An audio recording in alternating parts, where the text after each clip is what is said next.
Good evening. I'm looking at the wrong clock. It's we need to get it up to date. It's about 7:02 right now. So anyway, welcome. I'd like to call to order the January 9th, 2017 City Council Successor Agency to the Redevelopment Agency meeting for the City of San Carlos. Would you please rise and join me in the Pledge of Allegiance? I pledge allegiance to the flag of the United States of America and to the republic for which it stands, one nation, under God, indivisible, with liberty and justice for all. Okay. Mr. Malpe or anyone else changes to the order of the agenda? One suggested change this evening, Mr. Mayor. Councilmember Ron Collins is out ill and unfortunately had to miss tonight's meeting. My suggestion is the council consider continuing item 10A on the agenda tonight, the election realignment issue, to our next city council meeting in hopes that we'd have a full docket of council members. Mr. Rubens, do we need a motion for that, or can we just? Yeah, I would make a motion to continue it to the next meeting. Would someone like to make that motion? I'll move. I'll second. Moved and seconded to continue item 10A to the next meeting on January 23rd. Roll call, please. Councilmember Grocott? Yes. Councilmember Johnson? Yes. Councilmember Obert? Yes. And Mayor Grisilli? Yes. All right. We'll do that. There was no closed session this evening, so we have no report. And presentations, 5A, San Carlos Library Annual Report by Chet Mulakawa, our Library Branch Manager. Chet, thank you. Nice to see you.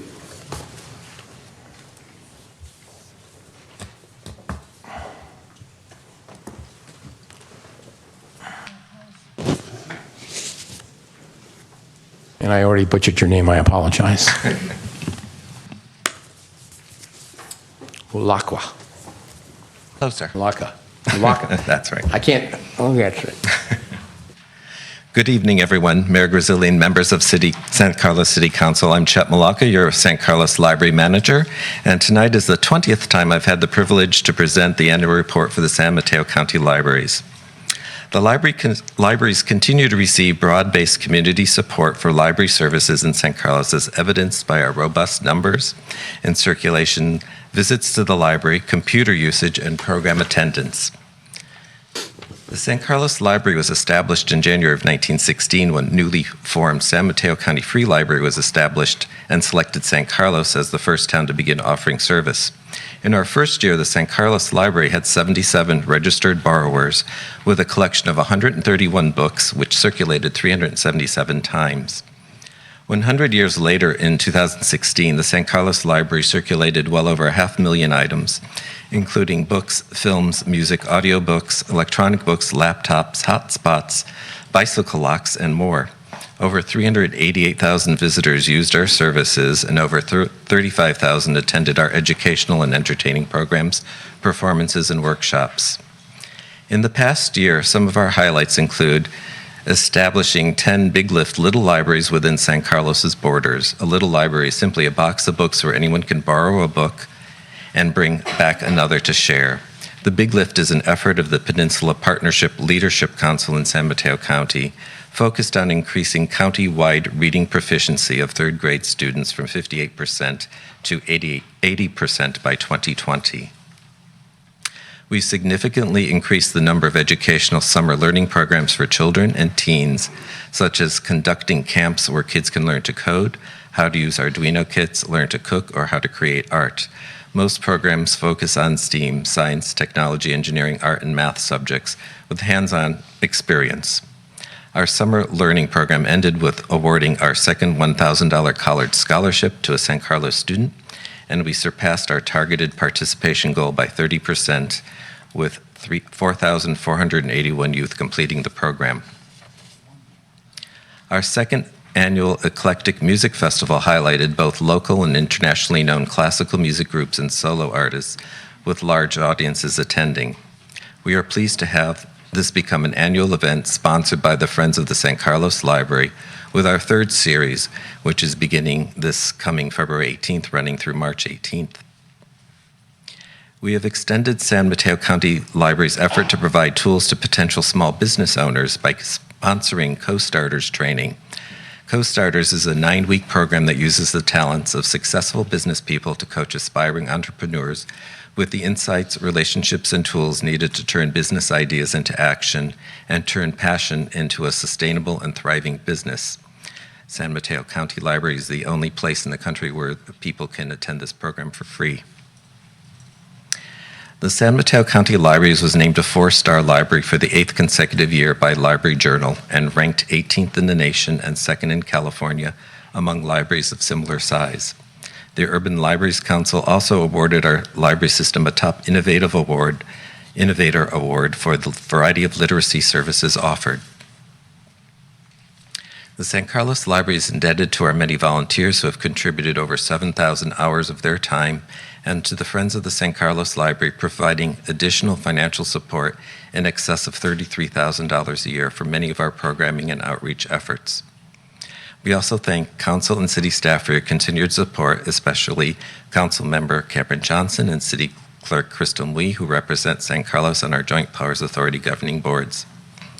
We also want to thank library staff for their tremendous effort and creativity, the San Carlos community who continue to value and use their library.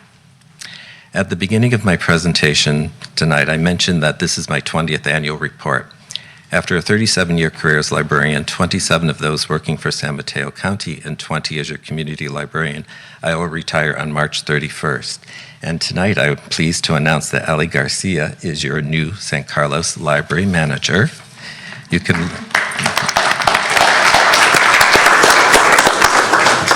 look forward to Ali bringing fresh new ideas and creativity to the San Carlos Library. We both welcome your comments or questions. Questions from the dais? Cameron?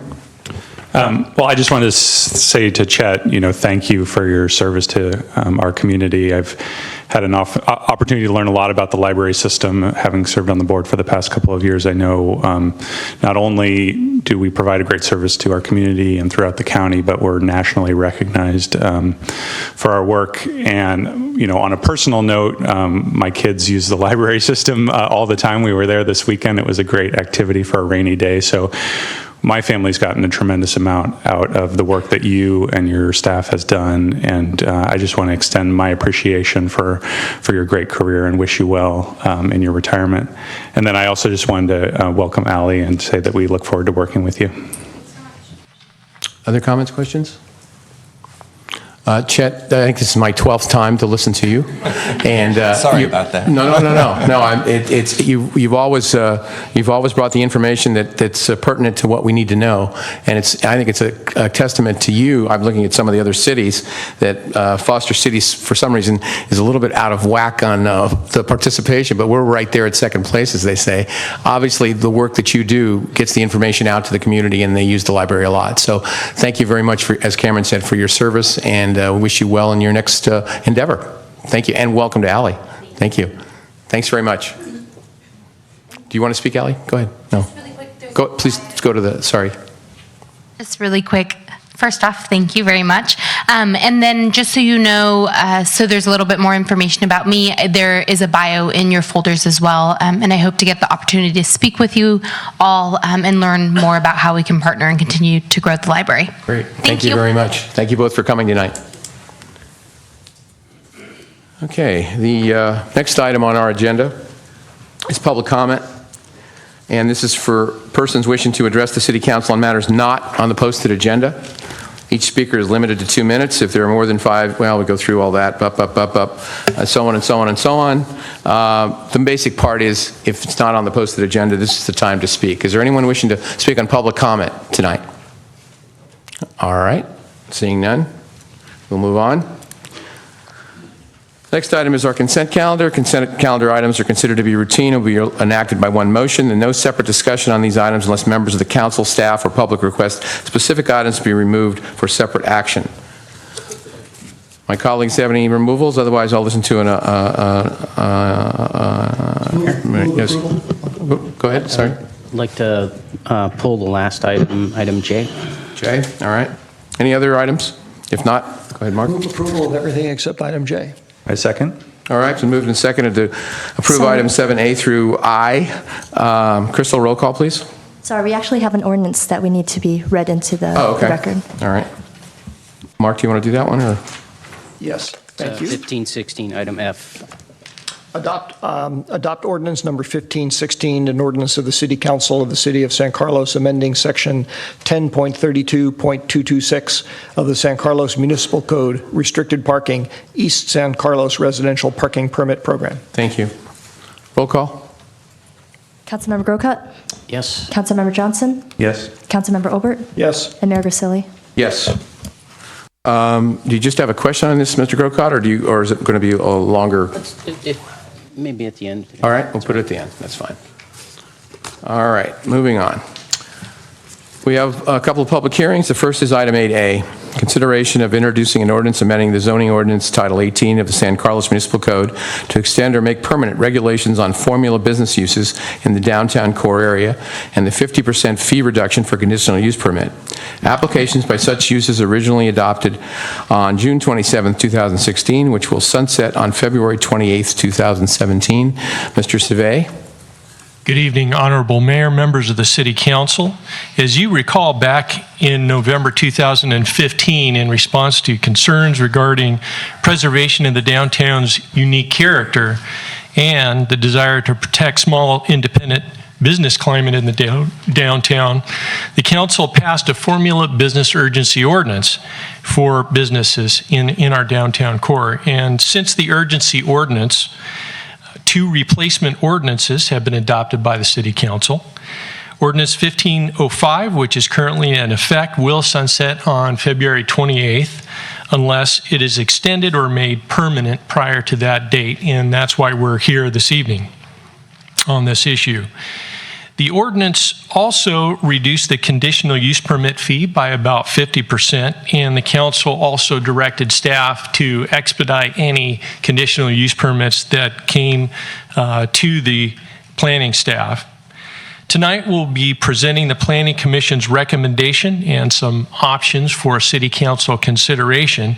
Economic Development Coordinator Nell Sealander will walk you through the ordinances and the options that are before you this evening. Nell?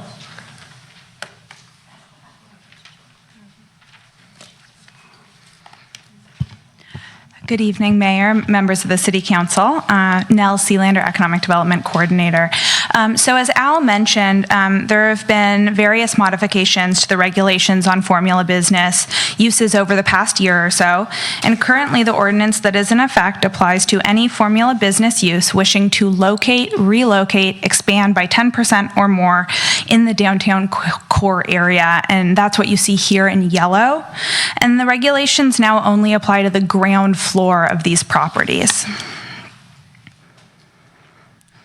The definition currently in effect defines a formula business use as one that has 10 or more locations in the 9-county Bay Area.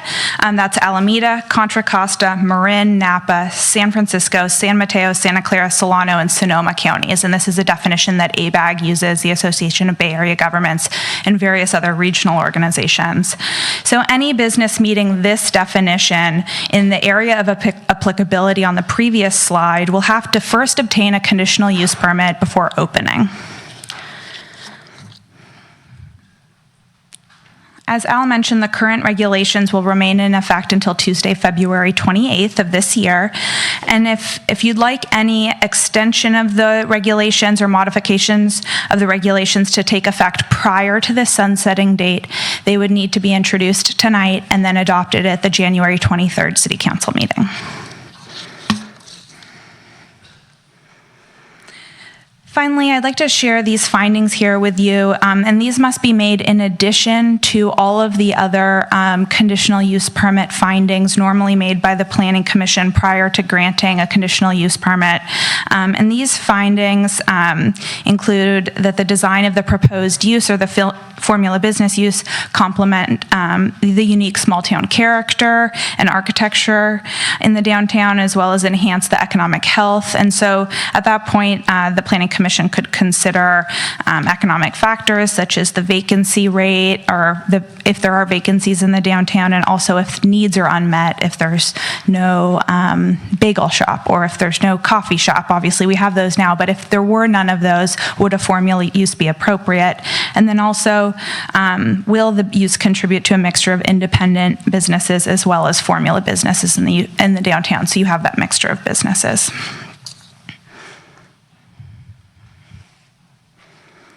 So in December, on the 5th of December, the Planning Commission made the following recommendation to the City Council on whether or not to extend or make these regulations on formula business uses permanent. And they recommended that the City Council allow these regulations to expire. And as they had in previous instances when looking at these regulations, they also included a couple specific changes that they asked Council to consider should you choose to make the regulations permanent or extend them. So specifically, they recommended that the definition of formula business use be revised to the definition included in Ordinance 1502, which specifies that a formula business use has 15 or more locations in the United States. And the Planning Commission specifically discussed the example of Chick-fil-A, which is a national fast food chain, but is only now starting to branch out in the Bay Area, so may not yet have 10 locations. The Planning Commission's second recommendation was that Council consider more objective findings for approval, and this would provide a more concrete or predictable framework by which to approve or deny a conditional use permit for a formula business use. So although the Planning Commission has recommended that the regulations sunset, staff has provided the following options which are included as attachments to the staff report. There's an ordinance drafted to extend the regulations for a period of time determined by the City Council, as well as one to make them permanent. But if you would like to revert to the old definition of formula business use to the 15 locations or more in the US, you'll need to make that change during the motion. And that's all I've got for you. Okay. Questions, gentlemen? Mr. Crocott? So the first question I have is if staff sees anything in either 1505 or 1502 that does anything to cool off the desire of a property owner to ask current tenants to move out so they can remodel and then invite in new tenants that maybe they're on a larger platform than currently exists, meaning floor platform, and might be because it's a national chain or something of that sort, something that might bring in higher rents than what they're currently getting with, a locally owned, family-owned business. So I think probably that question gets to sort of like commercial rent control or sort of more restrictions on businesses. So I might defer to the city attorney on that, because I know we looked at rent control very early on in this process and learned that was not possible. I don't know if you want to speak to that at all. Yeah, Councilmember Grocott, you might recall we discussed this. There is a statewide prohibition on commercial rent control as opposed to the limitation on regulations for residential rent control. So we don't really have the authority to institute control on rents. We can do one minor thing that's allowed under the statute that talks about notice for commercial tenants. For example, extending the time that a landlord has to provide notice of termination of tenancy. I think that's allowed under the state law, but that's the extent of it. Okay, so that is something that that last item is something that we could look at.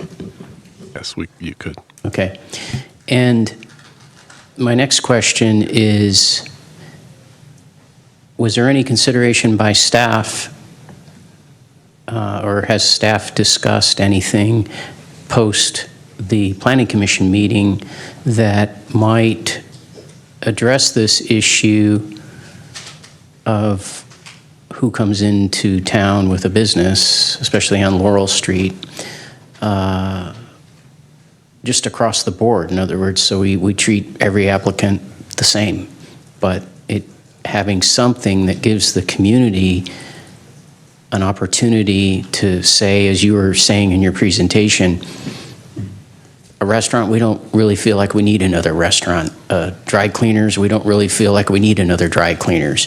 Yes, we could use, whatever, you name the business. We could use a bookstore or whatever, or a travel agency, one of the ones that, tried and failed under the current conditions of things. Because it seems to me, if I understood your presentation correctly, if we let these two things go, we have, as a community, I'm not even concerned about the council or planning commission or staff particularly, but more a venue where the community can come and say, yeah, I heard there's a hearing about Chick-fil-A wants to come into town, and I'd like to have a say on that. It doesn't sound like we have much of a venue for that to happen. Is that correct, if we allow these two things to expire? Well, this is the venue for formula business. With regard to personal services, there are some limitations on. Cut you off for a second. So in my question, what I'm saying is, did staff look at anything in the meantime since the Planning Commission meeting and have any discussions about, well, maybe we're approaching this the wrong way because we're picking out formula businesses in discriminating, and I use that word in the true meaning of it. We're discriminating against formula businesses, meaning we're putting them through an extra process, as opposed to, let's just treat everybody the same. And maybe we have a different fee structure for something that's in a smaller platform and doesn't have to remodel as much, but if it's a larger business, maybe there's a higher fee. But everybody has to go through some kind of process that offers a public hearing to the community so people can come forward and say, yeah, we like the idea of a Chick-fil-A, on Laurel Street, or no, we don't, or whatever. Mr. Mayor, I'll offer something on that. Our current zoning ordinance does that in various ways. Our most zoning for downtown says that some uses are considered to be appropriate and permitted without any public review. It's just a staff level review or a business license review. And then other types of uses might be more intensive, might need more parking or create more activity or noise or something. And those are the ones that go before the Planning Commission through a conditional use permit. And they're listed in our zoning code. Personal services, other kinds of businesses. So we do have that in our zoning code. It's always been there. Sometimes we do bring conditional use permits before the Planning Commission for specific businesses that are listed. But after the Planning Commission, we didn't go back and look at all the listed things in the downtown and see if there were any modifications to what's there. We didn't do that as part of this exercise. So based on your answer, then my next question is, if we wished to do that, is there a way that we could do that so that we treat everybody equally? Instead of saying, you're this, and so we're going to discriminate against you, or we're going to discriminate on your application, and you over here, you're fine. So just come in, easy peasy, you're in. Can't we? Isn't there a way we can make it more so everybody's standing on the same plane regardless of what kind of business, except for you could still apply intensity and some other things when you're looking at those, but everybody has to go through something that offers, again, in your answer, and I appreciate your answer, but in your answer what you're saying is some things just go to staff and they happen and nobody knows the difference. But just to treat everybody equally and give the community always a venue to say, yeah, that's something we'd really like here, or no, we don't really see that as a business that we need in our downtown. we could do something if we so chose, not tonight based on what's in front of us, but there is something that we could do if we so chose to make it so that everybody's pretty much on equal footing. Yes, you could. Okay, thank you. Okay. Other questions? Seeing none, this is a public hearing. Is there anyone wishing to speak on this item? Okay. Mr. Mayor, I move to close the public hearing. Okay. Is there a second? Second. All right. Roll call, please. Councilmember Grocott? Yes. Councilmember Johnson? Yes. Councilmember Obert? Yes. Mayor Grisilli? Yes. Mr. Mayor, Yes, sir. I'd like to move to introduce ordinance number 1517.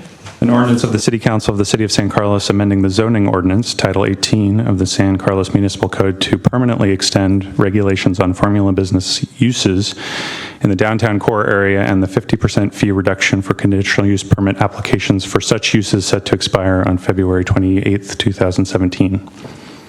Is there a second?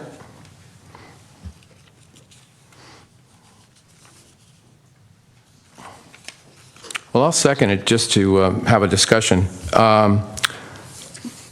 Mr. Johnson, how about the options that were, the Planning Commission recommendation about the 15 locations in the U.S.? I have no objection to that.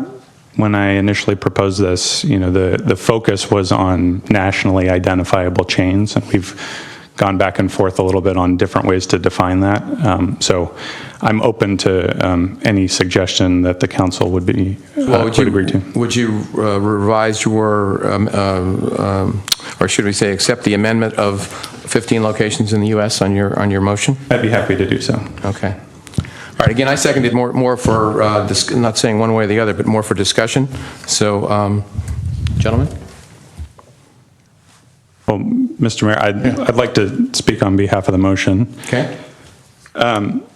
For me, we've talked about this a couple times in the past, and it's really a question about whether or not having a mix of locally owned small businesses in our downtown is something that defines our city, whether it's something worth fighting for.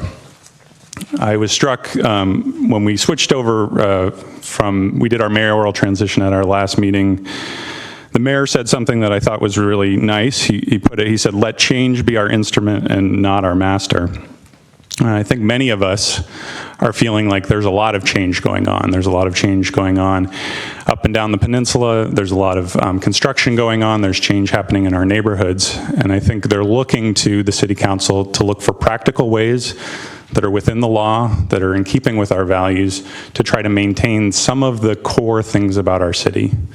And one of those things, I think, is that when you go downtown, you feel like it's your hometown. It feels unique. You see locally owned businesses. You see people who are proprietors of those businesses who live in the community. And you feel a connection to where you live. And I think many of us have been to other communities where that isn't the case, where you feel like there's a lot of chain stores, where it's monotonous, where it's the same. And I think people understand that if we were to change to something that felt more like that, it would be difficult to ever change it back, and we would feel an emotional loss for our town.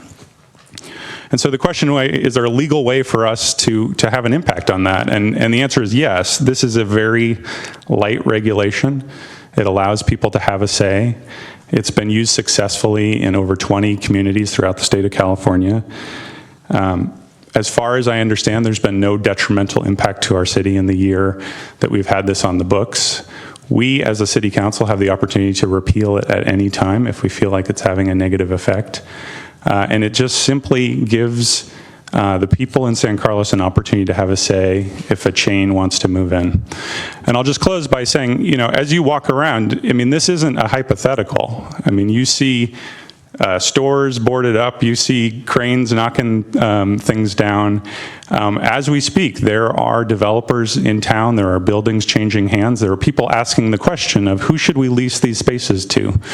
And if we say you can lease it to the highest bidder, I think the reality is that you're going to see a big difference in what our downtown looks like in the coming years. So that's why I have supported this. I strongly believe in it, and I hope that my colleagues will support me tonight. All right, thank you. Mr. Olbert, comments, questions? Yes, thank you, Mr. Mayor. The anti-chain store ordinance is, at its heart, an exercise in feel-good politics, which won't do a thing to preserve our downtown. It hasn't kept, as my colleagues have mentioned, a number of local shops from having to relocate already, even when it's been in effect. They ended up having to move, not because of the imminent arrival of a chain store, but because a building's new owner paid a premium for the property and had to recoup increased cost. And by the way, that's going to keep happening because we live in a very wonderful place that everybody wants to come to. Meanwhile, more and more of our downtown is owned by fewer and fewer people. If you talk to our colleagues in other cities with consolidated downtown ownership, you'll find that has far more of an impact on what businesses operate in their cities than whether or not a business is part of a chain. The Planning Commission has recommended to us multiple times to let this ordinance die. They will be on the firing line of deciding who gets to set up shop, and they quite correctly worry about the arguments and passions that will be unleashed once people realize many businesses can be opposed just because.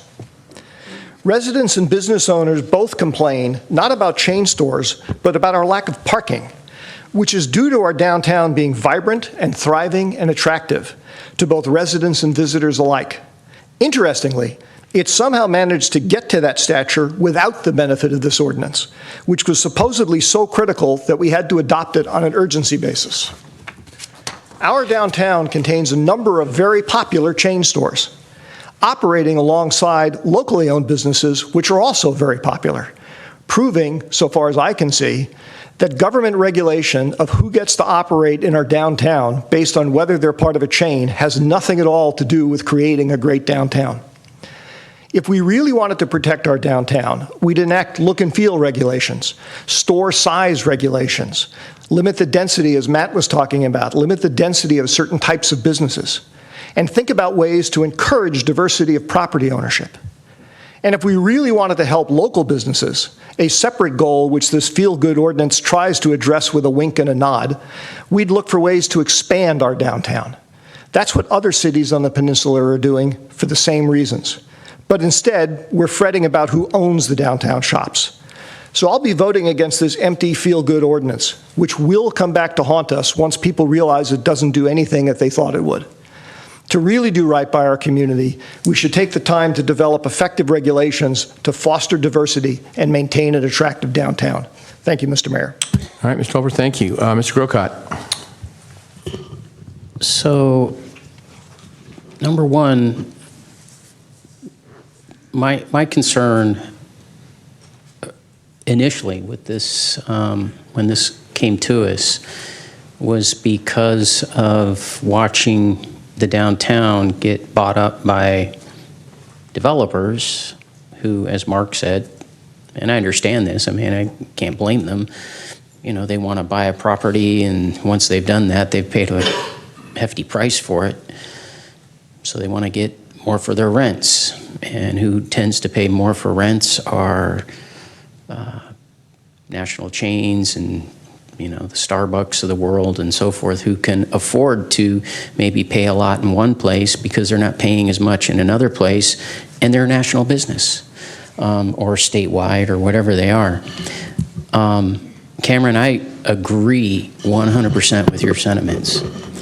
And yet I don't think that the reason I asked the questions I did is because I really don't think this is the right vehicle, this ordinance, either one of them are the right vehicles to achieve that goal. So I'm going to be voting against this, but I would welcome the opportunity for perhaps you and I to get together and then, you know, come up with some things, talk to staff, and bring it before the dais so we can see if we can get a third person to put it on the dais for discussion. Because I think your goals and my goals on this are pretty much exactly the same.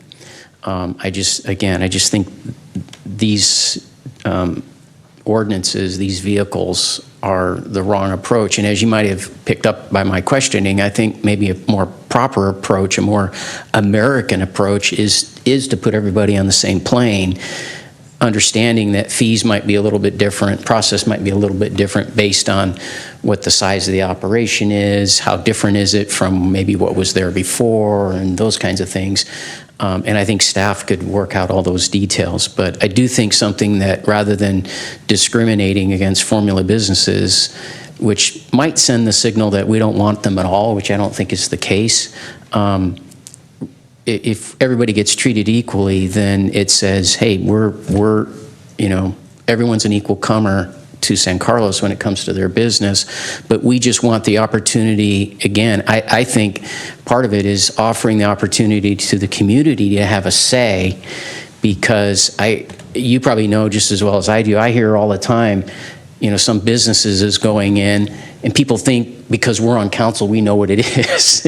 It's like, well, there's really no, staff approved it. I have no idea what's going on. And how unfortunate is that? Not that we as council members don't know, but if we don't know, it means that the community was not given any opportunity to have a say. Mr. Mayor, if I might respond. Go ahead. So I'm gonna try and persuade you, see if I can get your vote here. And the argument that I want to make is that I think an ordinance that says every business applicant has to have a conditional use permit, I think is going to be cumbersome. I understand the desire to want to have it on an even playing field, but I think submitting every single applicant to the town, to downtown, to a fee and a conditional use permit, I think it's going to be onerous on small businesses. I think it's going to take a long time. We don't get that many applications for chain stores. I think it's going to bog up the process, and I would be doubtful that we could get full council support for something like that. And the question that I have for you is, the option that you have tonight is to get part of the way there, to at least allow some public review for one class of businesses, which I think you have voiced is a concern. And if you let it expire, I think the desire to want to bring it up and redo it, I worry about that. And I think the net impact, if you let it expire, is to just not have any say whatsoever in any classification of businesses. So that would be my pitch to you. If you wanted to put other conditions on it in order to see it extended tonight, we could talk about it. But I would hope that you would say, hey, some public say, I can lock that down tonight, versus hoping that there'd be public say in the future. May I have a question to the staff? Sure. Mr. Olbert, I think hit his button first, and then we'll go back to you. Mr. Olbert? Yes, because I'd actually like to respond to something that Cameron said. Matt, I guess you're the man of the hour here. The thing I would say to you is that if you remember what I've said every time this ordinance has come up, and I said so tonight as well, I actually agree with you. We may differ in a couple of the details, but I've had conversations with Jeff Maltby about concerns I have about the density of certain kinds of business. I think you used the example of yet another restaurant, okay? Because that does impact our parking in a very negative way at certain times of the day. Those types of things like the look and feel of the downtown, things like the size of the businesses, which is really of the storefronts, and above a certain size requiring a conditional use permit, and thereby creating a greater hurdle. Those are things that I've been suggesting all along, and I would submit to you that those are actually the things that create exactly the kind of level playing field that you're talking about, that you want. Which is what again? Repeat that last part. To create a level playing field, as you said, don't treat the businesses differently based on who owns them. Treat them differently based on what they are, okay? Treat them differently based on, we already have 14 banks. Do we really need a 15th one? We have 12 nail salons. Do we need a 13th one? Do we need a giant hulking store, tearing down 5 stores on Laurel Street and then putting one giant store in its stead? Create barriers, hurdles that require thoughtful review and give the community a chance to weigh in on exactly those kinds of things. Those things have also been done in many other communities. Store size regulations. We ourselves have regulations governing certain classes of businesses, how many of them there can be in a certain part of the town. So I'd say let's strengthen those things. They've actually worked pretty well for us over the years. I'm sure there are things that we could do better, but don't add something that actually creates an unlevel playing field and misses the mark. Okay, Mr. Grocott? So the question I have for probably Al or somebody on staff is, Cameron mentioned if we did something where all businesses had to come through some kind of public venue for approval, is that necessarily a conditional use permit that we're looking at, or is it just requiring, is there a way that we could just simply require that a business coming into town is required to go through some kind of public venue for their approval? It doesn't have to be a conditional use permit. It could be we have a lower level called a minor use permit that goes before the city manager or the zoning. He is the zoning administrator. So there's different levels that you could create. There may even be other levels that would be unconventional to do something different than minor use permit or CUP. It would be different than most other cities in the state, but it could be evaluated. Making everybody go through minor CUP process even is timely, and it would be costly, but you could evaluate the cost of that and time. Okay. Thank you. Okay. Mr. Rubens, I have a question. I just got a speaker card to speak on this item, even though we'd closed the public hearing. Can I open it again? It would require, there was a motion to close, so you'd require an equal motion to reopen the public hearing if the council wanted to consider it, but you're not under no obligation to do so. Does the council want to hear this gentleman or not? I'll move to reopen. I'll second. Okay, all those in favor? Aye. Opposed? Aye. Peter, we had already closed the public, but come on up. Is that for the last split? No. You're killing me. Move to close the public hearing. Mr. Mayor, I move we close the public hearing. Second. Good old Robert. Oh, wait a minute, that's my rules, huh? Thank you, Mr. Rubens. All those in favor of reclosing the public hearing, say aye. Aye. Okay, thank you. All right. I have a question for Mr. Savay. I'm sorry, Al. Drag me. Have we, in this last 4, 5, 6 months, have we had a line out the door? Have we had anybody coming in and saying, we really would like to be here, but we can't because of your ordinance?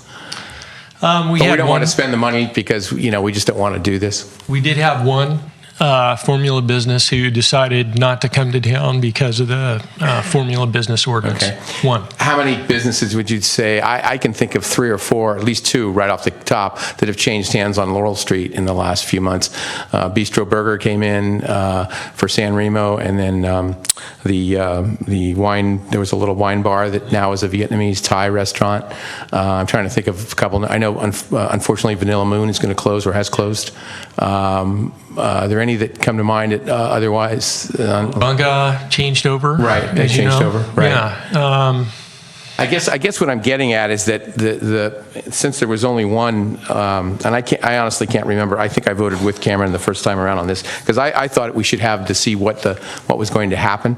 But it's difficult for me to see. I guess I go back to the Bianchini's. When that property was that supermarket closed before Bianchini's, and the council was fortunate enough to, in its wisdom, I think, go in and do an emergency ordinance, which you remember, and I can't remember if you were on the council, Mark, then, to require the same type of thing, anything over 2,500 square feet. And there was another business, which will remain nameless, that the owner of the property wanted to put in there, and we said that wasn't going to work. And now we have, in my mind, a very nice place, the Bianchini's. We have a supermarket in town, which we wouldn't have. And so I look at that, and I think there's always ways that we can sort of work our magic sometimes. Now, maybe I'm being naive, and maybe people will come marching in here tomorrow and make a fool out of me, which is possible. But at this point in time, I don't think I can support this motion. I think this Planning Commission, I think, was spot on with their 4-to-1 vote, and I think, in my opinion, we'll just let this. I'm not saying that I'm not disagreeing with some of the items that Mr. Johnson or Mr. Grocott brought up, or even Mr. Olbert, concerning how we could possibly control some of the growth that we're going to have. But I can't support this ordinance tonight.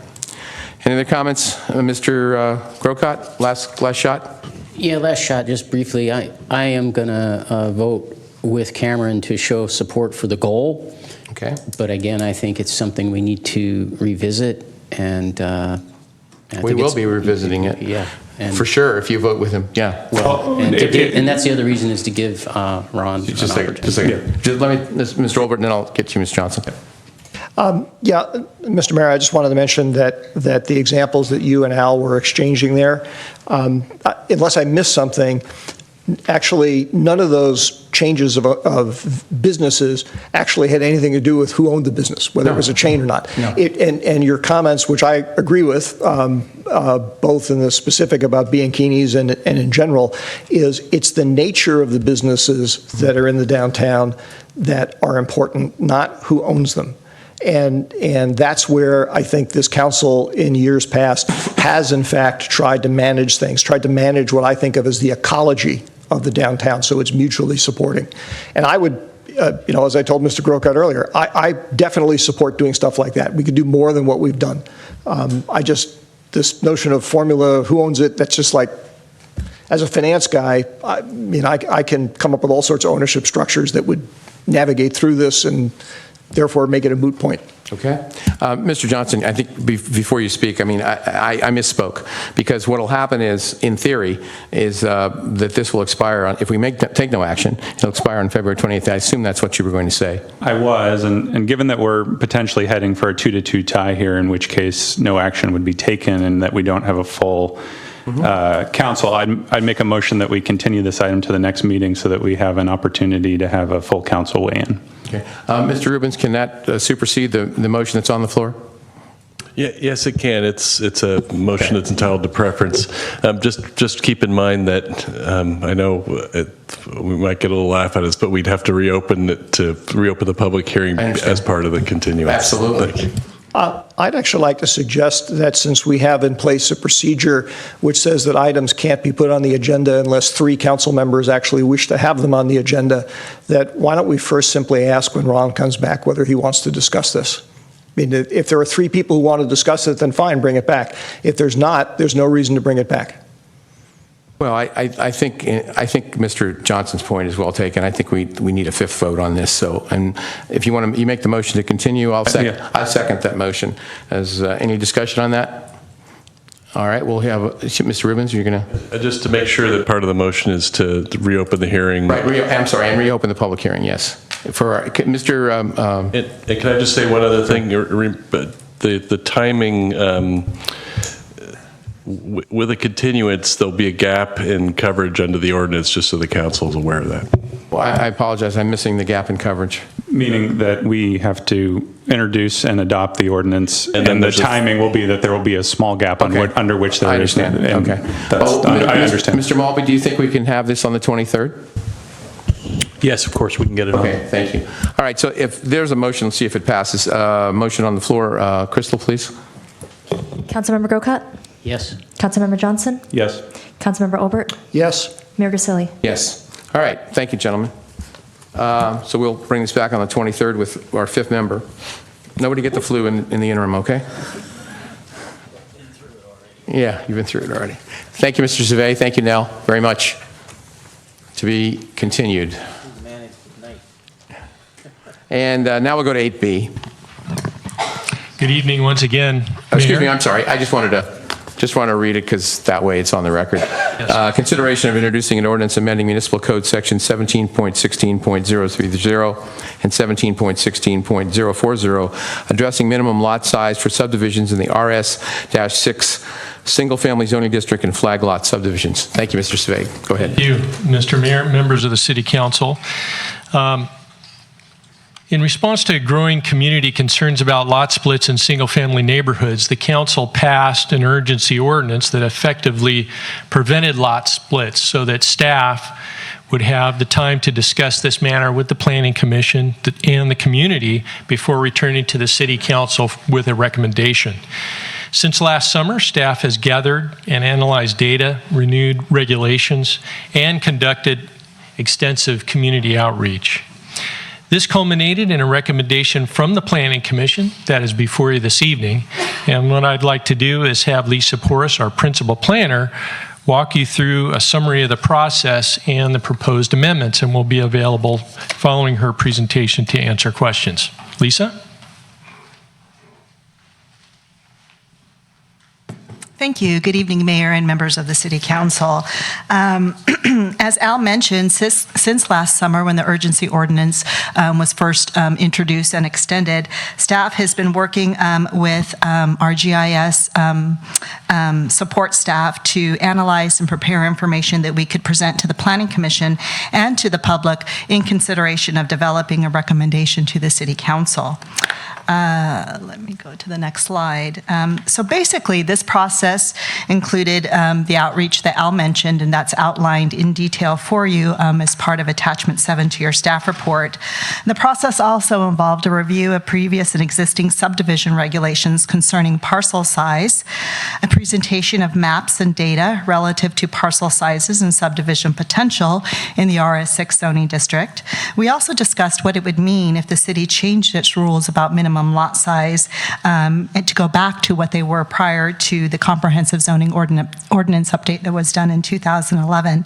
And then finally, we needed to review whether reducing the number of subdivision potentials in the RS6 zoning district would impact the general plan's housing element. So to kick off the discussion, I'd like to present the existing regulations for subdivisions in the RS6 zoning district, as well as several maps that will provide some context on existing lot sizes throughout the city's RS6 zoning district, as well as show maps that portray the subdivision potential under the existing rules versus the previous rules. So to kick this off, I know we're all familiar with this, but this is our zoning map. And the single-family residential, or RS6 zoning district, is shown in yellow on the map. And as you can see, it covers a majority of land within the city limits. So just to clarify, the amendments that are before the council this evening would apply only to the RS6 zoning district.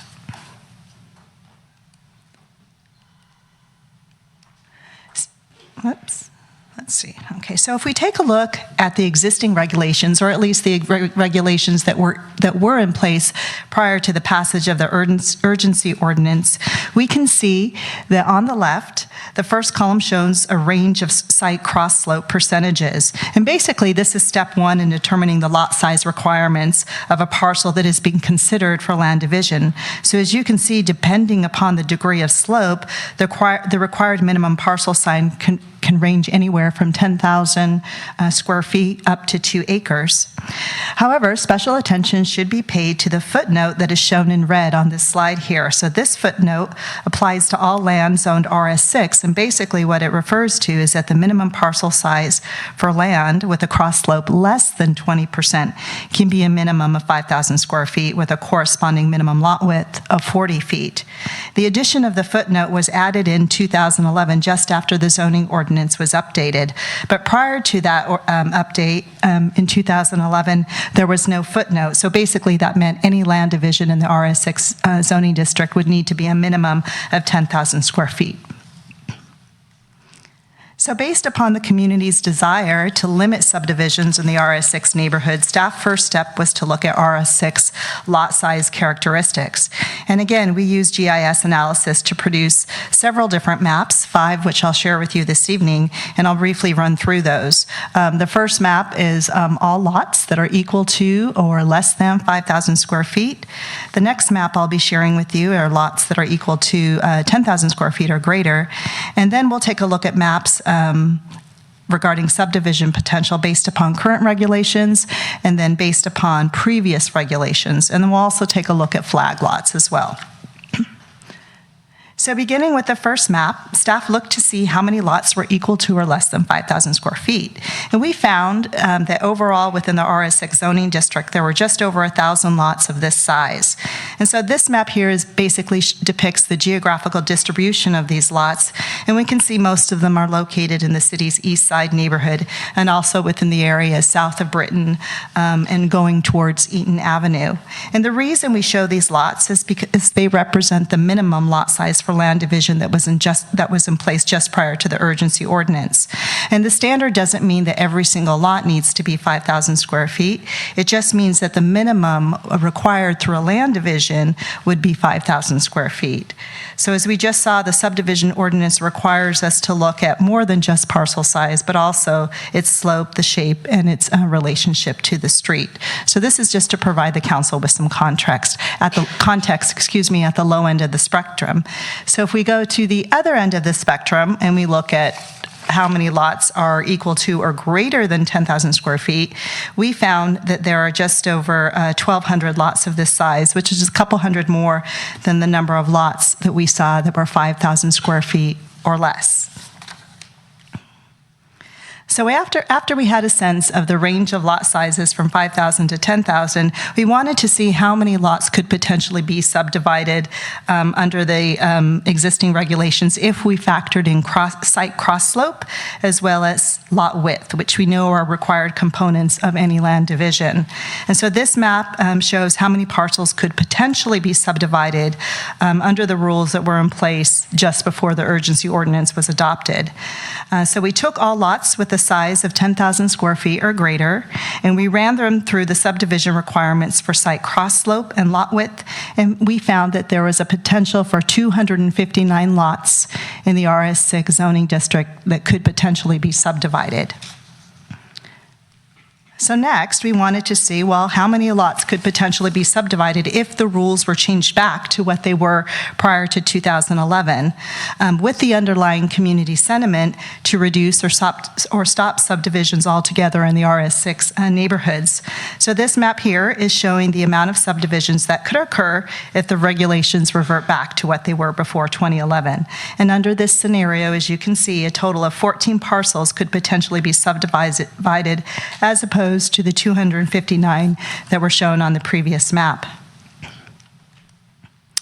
Finally, in response to community concerns about flag lot subdivision, staff also gathered data on existing flag lots throughout the city. And so basically this map is showing the distribution of those existing flag lots, and we identified 41 of those in total.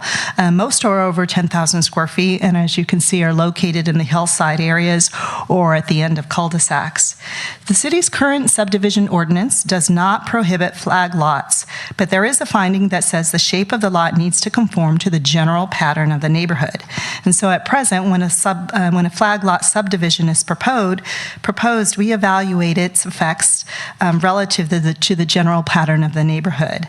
And the community sentiments is that the city needs to be more clear and set limitations on flag lots configured subdivisions. So based upon the foregoing analysis, we found if the desire is really to limit and restrict the subdivision potential within the RS6 zoning district, well then one option would be to revert back to the subdivision rules that were in place prior to 2011. As you can see, it reduces the number from 259 to a total of 14. And so we wanted to evaluate whether a reduction in subdivision potential would impact the city's housing element. And the city's housing element responds to a regional housing needs allocation, or RHNA number, of 183 new market rate units to the year 2023. And as we know, single-family detached units are more likely to be those market rate units rather than low-income units.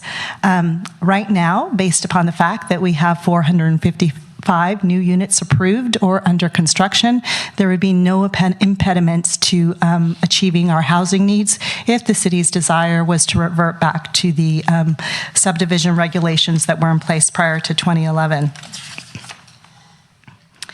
We also wanted to take a look. We were interested in finding out, well, what has the history been within the city of San Carlos relative to minimum lot size in the RS6 zoning district. And based upon old zoning ordinance and subdivision ordinances, we found that in 1959 there was actually a minimum lot size of 5,000 square feet. And in 1971 that was changed and increased to 10,000 square feet. And then as we know, in 2011 it reverted back to 5,000 square feet. And here we are today with a proposal to bring it back to what it was in 1971 to a greater size of 10,000 square feet. So as you can imagine, this is purely a policy decision by the City Council based upon what we heard from the community, the recommendation from the Planning Commission, and based upon staff analysis to ensure that there would be no impact to meeting our housing needs. Staff has no objection with the Planning Commission's recommendation to revert back to the standards that were in place prior to 2011. And so to summarize, the Planning Commission recommendation before you this evening really involves just 3 modifications to the subdivision ordinance. The first is to revert back to a 10,000 square foot minimum lot size and a corresponding lot width of 65 feet. To accomplish that modification, it really involves just a minor strikeout to the RS6 reference in the subdivision design standards table.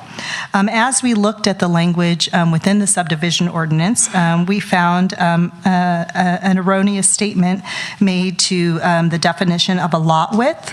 And so as part of this process, we're doing a little bit of cleanup at the same time. So we want to remove the reference to lot width as the front property line because our rules for measurement state that the lot width is based upon the midpoint of the lot and not along the front property line. So the modification includes that. And then finally, to address flag lot configurations, we wanted to directly state that we don't allow flag lots unless pre-existing conditions in the vicinity or unusual topography may warrant it. So this could be a situation where there's a high degree of slope and to access the site might require a flag lot subdivision, or if there's already pre-existing conditions of irregularly shaped parcels within the area that warrant a flag lot configuration, then those would be the only cases where we would allow it. These amendments are shown in red line strikeout within Attachment 1, the draft ordinance, and also within Attachment 2, which is the Planning Commission's recommendations, which are carried forward in full as part of what's before you this evening. This concludes my presentation, and I'm available if you have any questions. Thank you, Lisa. Mr. Johnson. Thanks, Lisa. Thanks for the presentation. Just a very brief clarification question. You referenced 455 housing units approved. The vast majority of those are apartment units, correct? That's correct. Of that number, we calculated about 16 of those being single-family detached homes, but the majority are condos and apartments. Thank you. Any other questions of staff? All right, one quick question for me. The flag lot, assuming we accepted the recommendation or the item that you had, could you just punch that up, the previous one? So with this number 3, basically, again, reverts back to what we had in before 2011? Actually, number 3 would be entirely new to address flag lots, but the other, number 1, is basically reverting back. And so is 2. All right, thank you. All right, we have a number of speakers tonight. So I would like that folks would try to keep it around 2 minutes, but I want to make sure we hear everybody. So I'm just going to call these out in the order that they were handed to me. It may not be in the order that they've got there, but they're in the order handed to me. So first speaker is James Sherba.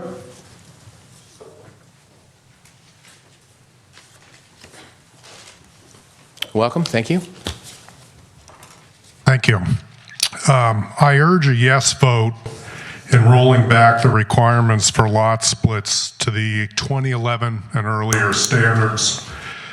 My block on White Oak Way now suffers from the blight of 2 far too large and out of character homes being built right now as we speak. These towering McMansions in an area of modest single-story ranch homes were the last to be approved before the temporary moratorium was put in place last year. Splits resulting in postage stamp lots with oversized homes contribute to the uncompensated loss of privacy, sunlight, and the quiet enjoyment of our properties. Additionally, it's paramount that the size of new homes in existing neighborhoods be brought under control. The small town nature of San Carlos is under assault. I grew up in San Carlos and I raised my own family here. both generations living in single-story ranch homes. Modest homes have sufficed in the past, and there is no reason why they can't in the future. I look forward to an expedient resolution of this important matter also. Thank you. Thank you, Mr. Sherman. Okay, next speaker is Carrington Kujawa. And I'm going to say a couple of names here so that folks can line up.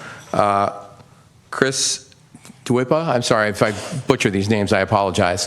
Get ready to go next time.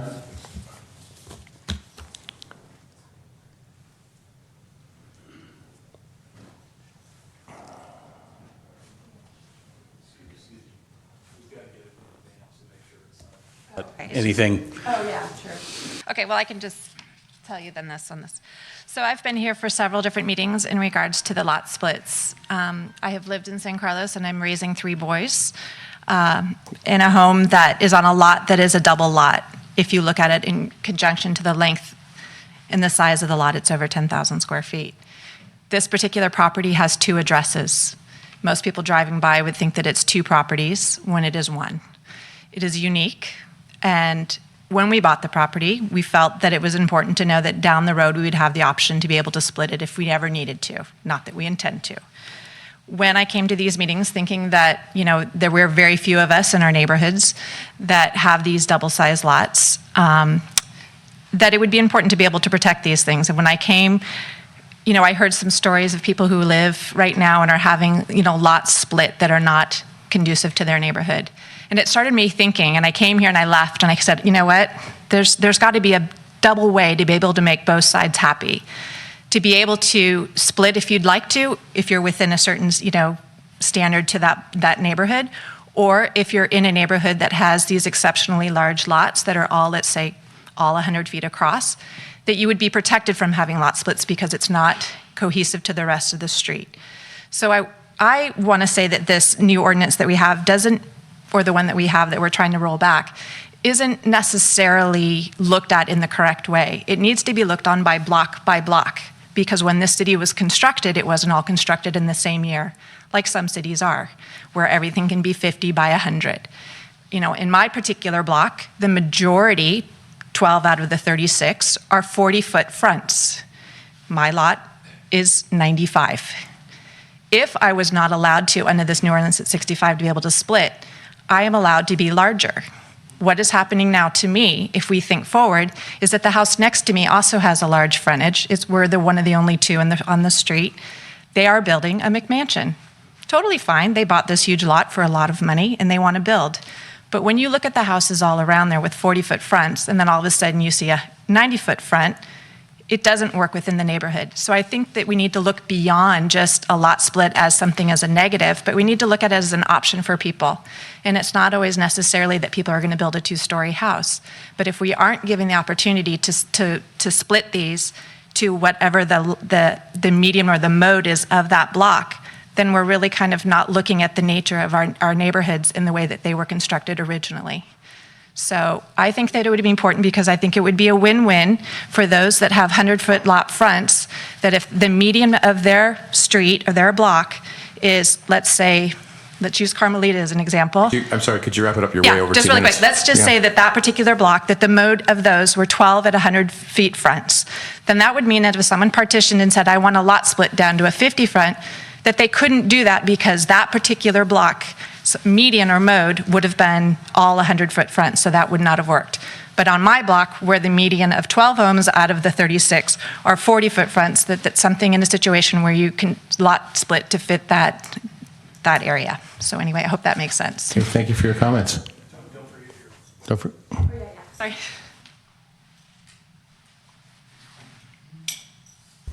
Crystal?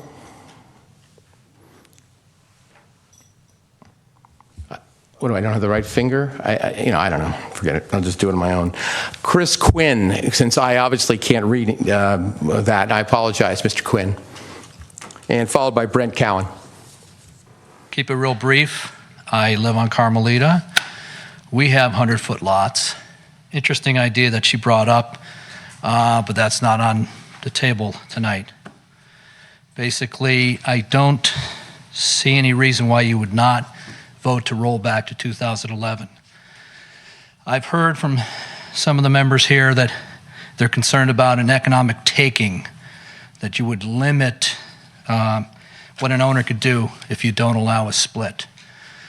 And that's assuming that the developer is always going to be the high person going to come up with the most money. My contention is I don't believe that's true. Developer's got a very set line. When you cross that line, deal's over. Person can come in, some tech guy has a lot of money, falls in love with the house, love the oak trees, love this neighborhood, throws more money at it than they should have. And just the whole idea that the developer is always going to be the one that pays the top dollar, I don't believe it's true. And with that in mind, I don't see any other reason why you would not roll back to 2011. Overwhelmingly, everybody has spoken. We don't want this. Planning Commission, 5-0, don't do it. Staff, don't do it. So that's my thought. I don't know why you would do this. Other than the economic taking, I don't think there's an economic taping. And please do the right thing and roll this back to 2011. These are our neighborhoods. I have 3 kids. I told my kids what was going on, and their jaws, they're like, what? You're going to split these lots? Why would you do this? How more crowded do we want to be? And who's going to benefit from this? So, thank you. Thank you, Mr. Quinn. Appreciate it.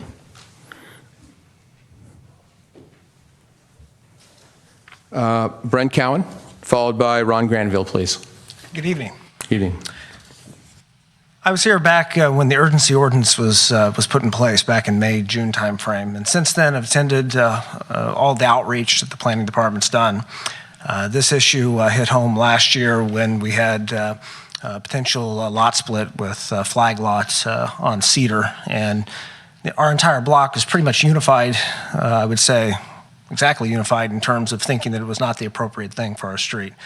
And in getting into this issue more and really listening, the vast majority of residents who have spoken out, I think, are in favor of rolling back to the 2011 standards. Those standards, I think, have been well articulated, are somewhat arbitrary. They sat in place for 40 years previously with no major issues. They were put in place as part of a broader revision shortly after we just went through probably an anomaly that we won't see again in our lifetime in terms of the real estate market and the financial markets. It's also been stated how lot splits certainly aren't going to solve our housing shortage. So that topic in terms of thinking that a lot split here or there is somehow going to equate to 450 plus new homes in San Carlos, I mean, it's obviously not material from that perspective. What it does do is when developers come in and they split a lot, as we've seen on White Oak Way and elsewhere, it has a negative impact on neighbors.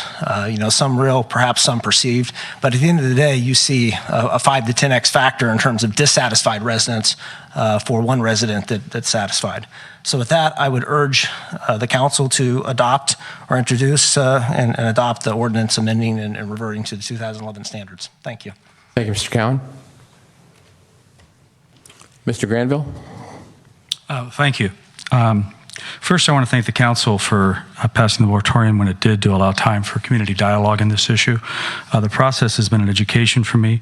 I learned an awful lot about how the city works, the fine people on this commission, on the planning commission, and the great staff we have that serve our community. Besides, there's been very strong support shown at the council meetings and the public in the Planning Commission meetings for rolling back to the pre-2011 rules on lot splits. There's been a lot of people that spoke at these meetings. When it started out, it was me and my neighbors, and we thought we were kind of the only people in town that were interested in this. Over time, we found out that really there are people from all across the city that have spoken in favor of this reversion. It's not just an issue for any one block or any one neighborhood. It's people throughout the community. You've charged the Planning Commission with holding public hearings. They did so. It was very interesting to attend all those and hear the input. At the conclusion of that, they voted 5-0 to recommend the reversion back to the pre-2011. We urge you to do that. And just a few thoughts. As has been said, we have 455 new units that are under construction have been approved. If you look at the zoning for where you can have more intense development, another 1,450 units can be built without doing a single lot split. Lot splits provide a financial windfall for one owner, the person who's selling and moving out of the community, it negatively it decreases the quality of life and the values for the surrounding homes. It's a zero-sum situation. It's not a plus-plus. And then, as was said, the prior rules served us well for 35 years, and we just don't need to further increase traffic, crowding, noise, parking problems in our established single-family neighborhoods. So we urge you to please support the Planning Commission's recommendation. Thank you very much. Thank you, Mr. Granville. The next speaker is Yvette Royce, followed by Jeffrey Kaiser. Evening, Honorable Mayor and distinguished council members. As I mentioned in an email I sent to all of you earlier today, I wanted to have a chance to explain and share my reasons why I thought the current lot split ordinance should be changed.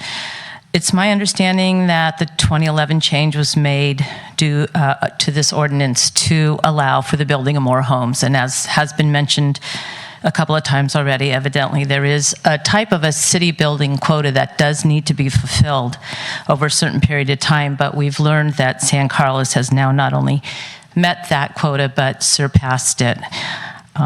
In addition, listening to many of the San Carlos folks that were speaking at all of these Planning Commission meetings, the completed lot splits that have taken place since 2011 have caused neighbors to complain, because cramming two homes into the space where there used to be one encroaches on neighbors' view, the light, the sunshine, the space, and the peace of mind. And additionally, you can count on more cars, more people, more noise. So San Carlos has been a city, as has been mentioned, of diverse types of neighborhoods. It's come up over a period of time. So we have diversity here, which I think is one of the main attractions to our city. But that diversity is beginning to disappear with the increase of building and cutting away at some of these unique styles of neighborhoods.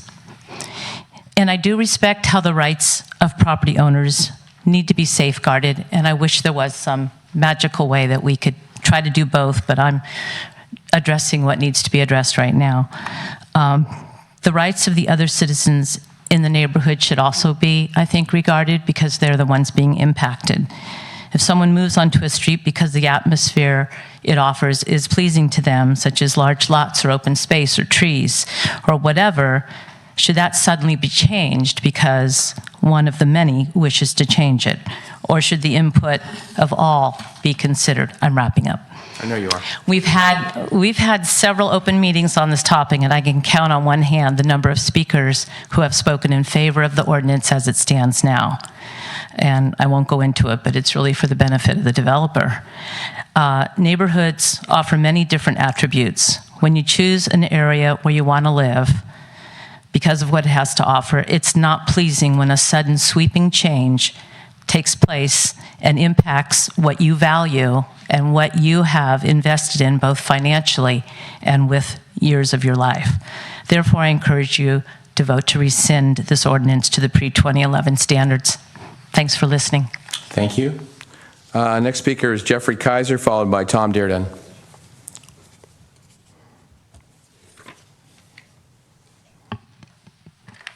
Good evening. I'd like to just compare and contrast quickly the transparency between 2011 and here where we are today in 2017 regarding lot splits. From what we can tell, there was literally no visibility regarding these lot split changes that were made in 2011. There was no specific public comment nor public outreach. And that's, to me, the bad news. The good news is today we do have plenty of outreach because of the 8,000 postcards that were mailed out by the staff, and basically inviting the community to get involved with this issue of lot splits in this year. And the public has responded by both commenting at meetings like this, the 2 planning commission meetings and tonight, as well as emails. Now, the staff compiled that information, and in the report that's accompanying the agenda tonight, it says in that report that these comments constitute, quote unquote, overwhelming support from the community to restore the pre-2011 lot split standards. Now, I think this support's coming from really 2 people or 2 groups. One is the large lot owners. We resent the spec contractors coming into our neighborhoods and destroying and devaluing them. And to other neighbors in San Carlos who are interested in preserving the neighborhood uniqueness and diversity here in San Carlos that we've come to enjoy over all the years. The lots we're talking about represent only 4%, but I think there's a certain element here to preserve the nature of these and to preserve the diversity here in San Carlos. So the result of all the work that's been done was a 5-0 vote from the Planning Commission to restore, and I believe that that's a clear statement, along with the overwhelming support from the community, that we should, in fact, restore the pre-2001 lot split regulations. Thank you very much. Thank you. Tom Dearden, followed by Bonnie McClure.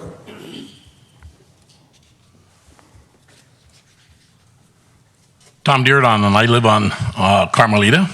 I'd like to offer my 240 pounds as part of the critical mass that is here to urge you to roll back to the original. And I won't even bother you with all the reasons why, because my colleagues have so eloquently articulated them to you. So I won't mention the fact that when you do pay $3 million for a lot, it dictates the fact that you do have to build a McMansion in order to justify the highest and best use for the property. So one exacerbates the other. I won't even mention that part of it. Or how it may change the character of our neighborhoods. So at that point, in that I'm not mentioning this, I'll sit down. Thanks for your comments, Mr. Dearden. Bonnie McClure, followed by Betsy Byer.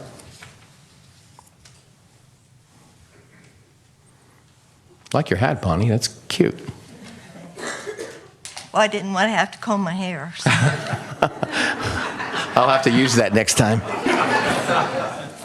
You knew it anyway, so. Go ahead. Okay. I'm representing the San Carlos Belmont group of the Sierra Club.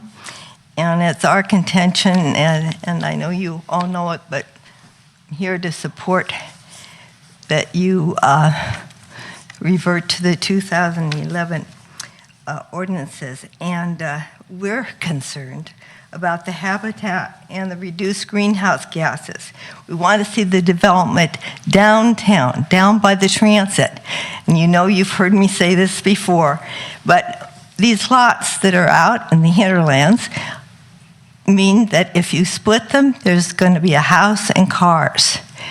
We don't want that. We want that downtown. And if you keep those lots that are downtown that are large, they're large enough to use by a developer to put affordable housing. And let's get some affordable housing. Thank you. Thank you, Bonnie. Betsy Byer, followed by Kevin O'Connor. Welcome. Hi. My name is Betsy Byer. I live on Cedar Street and for the past over 10 years. And I've been coming to many of these meetings, and I'm very thankful that we've gotten to this point. And I would like to urge the council to pass this new proposal. So I have 3 quick points. The first is, in many cases, developers and homeowners looking to expand use common sense design and city regulations to guide them, but occasionally that doesn't always work. And I happen to live next door to one of these properties where the existing today's standards were taken to the absolute limit of splitting a slightly over 10,000 square foot lot to 2 5,000s and making it a flag lot in a neighborhood with no flag lots. Basically, that brought this whole to a head to us. This was just, couldn't believe that this was being proposed from just a design perspective, but really nothing in the current standards was clearly stated that prevented that. So that ambiguity has hopefully been addressed with what this new proposal is. Second, I wanted to say that it's been brought up in the past about how the owners of lots 10,000 square feet and above would feel about this change. And I am one of those people, and I'm happy to say that I fully support this change, obviously. I cherish our outdoor living in California and have never thought of splitting. But even if my husband and I did think of splitting, I think in the 11 years, we would never think that it would have been to where we started 11 years ago. We would clearly have to look at the law that day that we decided to split. And if the law is different, it's different. So I guess there was talk in past meetings about, oh, it can't change it because people are counting on the law to be the same way, but things do change. And then the last point I wanted to bring up was based on the City Planning Commission meeting that passed this to bring it to you guys. There was big concern about the notion of reverting to the old standards, and were we going back in the past and how that can affect. We should be looking forward. And I want to say that even if we're looking at the numbers that were in 2011, before 2011, what's happened is all around us, people have said in 2015 and 16, we need to stop this, or the bulk of the people have said this. So I don't want to think that we're reverting. I want to think we're looking at what we want here today, 2017, and that's to preserve these large lots and to have better wording on flag lots. Thank you. Thank you. Kevin O'Connor, followed by Peter Schisses. Peter, you can come up after Kevin. Very good. I would like to thank the council and also urge a yes vote. I've been to many of these meetings over the last year. Brett and many of my other neighbors and colleagues have pretty much summed up my points very well. I think one of the key things was 2011 was certainly an odd time for real estate, so I think it makes sense to revisit and look at any decisions made then, particularly with more transparency. I also live right down the street from the White Oak, the last one that was split, and I can tell you it's quite a monstrosity, and it's as challenging as I think people have expressed. And just this last weekend, though I feel I'm biased to it, a friend came over and came up to the door and they said, how in the heck did that get approved? So it was kind of shocking. He was from out of the neighborhood, but so, you know, just one story. So thank you for your time, and I echo the sentiments of my neighbors. Thank you. Peter, followed by Kim, I'm going to butcher this one too, Kim Boyanowski. Well, I probably blew it, but go ahead, Peter. Mr. Mayor, thank you. Council members. I'd like to urge not only a no vote, but to revisit the entire ordinance. I understand a neighborhood's desire to maintain its identity. I don't understand that neighborhood's or the city's desire for a one-size-fits-all approach. Just as the current code doesn't fit the neighborhoods in and around Carmelita, nor does the proposed code fit my neighborhood or the rest of San Carlos. Some years ago, probably over 10, the minimum lot size for a lot split was 5,000 square feet in the area bordered by Britain and Alameda. However, the resulting lot split had to be as big or bigger than the average of the lots within a 300-foot radius. I like that approach because it maintains the character of any neighborhood you apply that to in San Carlos. In my neighborhood, there are several large lots currently, and per the old code I referred to, they'd be subdividable, and you could get homes on lots that match the neighborhood. Otherwise, you get a McMansion of 4,000 square feet on a 10,000 square foot lot where you have a surrounding lots of 5,000 square feet and 2,500 square foot homes. Should the new code be adopted, a large out of proportion homes will be the result. Don't make universal wholesale changes to the code that have wide-reaching and unintended consequences, as history shows. The council has the opportunity to adopt a more inclusive code in the future, but I don't think this is it. The good folks in neighborhoods with large lots have many options, including surrendering their development rights, which is done around the county, and those rights permanently preserve the character of their neighborhoods without having the heavy hand of government taking away the opportunity to have affordable, as affordable can be in San Carlos, housing in some of our neighborhoods. So, thank you. Thank you, Peter. Kim, and I apologize, I butchered your last name. No, Mr. Mayor. Boyanowski. Boyanowski, perfect. Okay. Hi. Thank you, Mr. Mayor and Council. I would strongly, strongly encourage you to accept the Planning Commission recommendation. They have done extensive outreach. They have made themselves very transparent. They have made this process very transparent and come to a conclusion that the community strongly supports their Planning Commission recommendations. As a resident on Carmelita, a new resident who recently bought on that street, specifically for the character and the uniqueness of that neighborhood. And I have lived in San Carlos now for 19 years in a variety of different neighborhoods because of the uniqueness of San Carlos, whether that's close to transit, whether it's because you enjoy large views of the beautiful scenery we have from the hills, or because I recently bought because I wanted to be in a downtown community with large trees and a walkable distance to downtown with a large lot. I strongly believe in the uniqueness of San Carlos, and by accepting the Planning Commission recommendations that have done extensive outreach, and from hearing from members again and again, and community people who have spoken out strongly by a factor of easily 10 to 1, both in email and at many of these meetings that I've attended, that I think a lot of community members have made strong points that we as individuals are saying we want this uniqueness to remain. It also is the job and the role of the Planning Commission to look at each unique lot and say, occasionally there are exceptions that maybe a large home where there's a neighborhood of many, many small homes doesn't fit, and that role is unique to the Planning Commission. But when we look at the City Council and say we want to make a citywide recommendation, that you have to look at the community's voice and how the community feels in San Carlos. And so again, thank you for your transparency, your time for looking into this issue, for listening to city residents, and I strongly encourage you to support the Planning Commission's recommendation. Thank you. Thank you.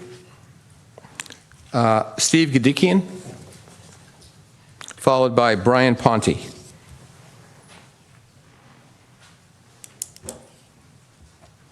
Good evening. I'll keep this short. I want to express my support for the Planning Commission recommendations and all the great sentiments and articulate sentiments of my many neighbors in San Carlos. I also wanted to make one additional recommendation as part of this change. I think it's also important as part of the lot split notifications whenever they do happen, that they consider the entire block, not just the small radius around the individual lot in question. I believe right now the code is such that it's 150-foot radius around that particular lot, but I would recommend the entire block is notified of any potential lot splits, just for transparency's sake. And that's it. Thank you. Thank you for your comments. Brian Ponte, followed by Vicky Sorensen.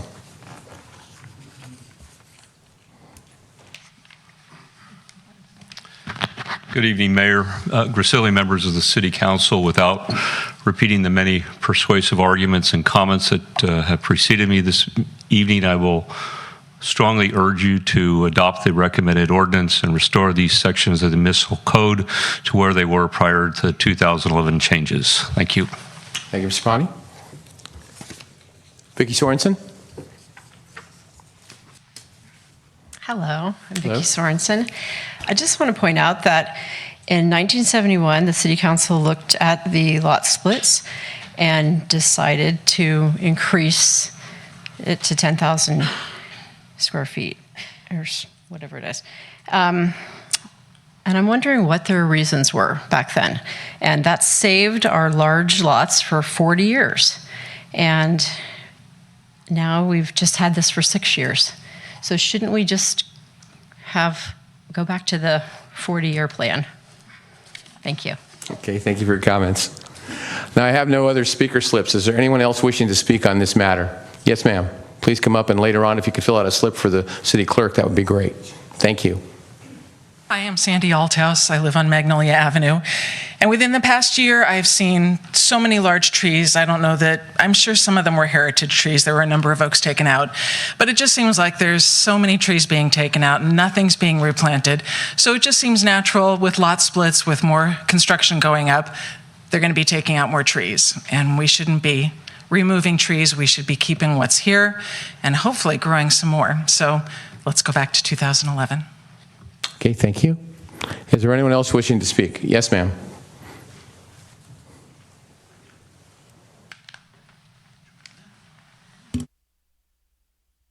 Yes, my name is Joanna Ambrosio, and I've been a resident of San Carlos now for 35 years. And Mr. Mayor and council members, thank you very much for supporting the moratorium on subdivision lot splits to allow time for the community response. At the public hearings that the Planning Commission led, most speakers supported the city returning to the pre-2011 subdivision lot split requirements. And as you know, by unanimous vote of 5-0. So please support the Planning Commission's recommendation and vote to return San Carlos to the pre-2011 subdivision lot split rules. And thank you for your support and service to San Carlos community. Thank you. Thank you. Is there anyone else wishing to speak on this matter? Okay, I'll entertain a motion to close the public hearing. Move to close the public hearing, Is there Mr. Mayor. a second? Second. All right, roll call, please. Councilmember Grocott? Yes. Councilmember Johnson? Yes. Councilmember Olbert? Yes. And Mayor Grisilli? Yes. All right, gentlemen? Mr. Mayor? Yes, sir, Mr. Johnson. I move to introduce ordinance number 1517. 1517, an ordinance of the City Council of the City of San Carlos amending Municipal Code Section 17.16.030 and 17.16.040, addressing minimum lot size for subdivisions in the RS-6 single-family zoning and flag lot subdivisions. Is there a second?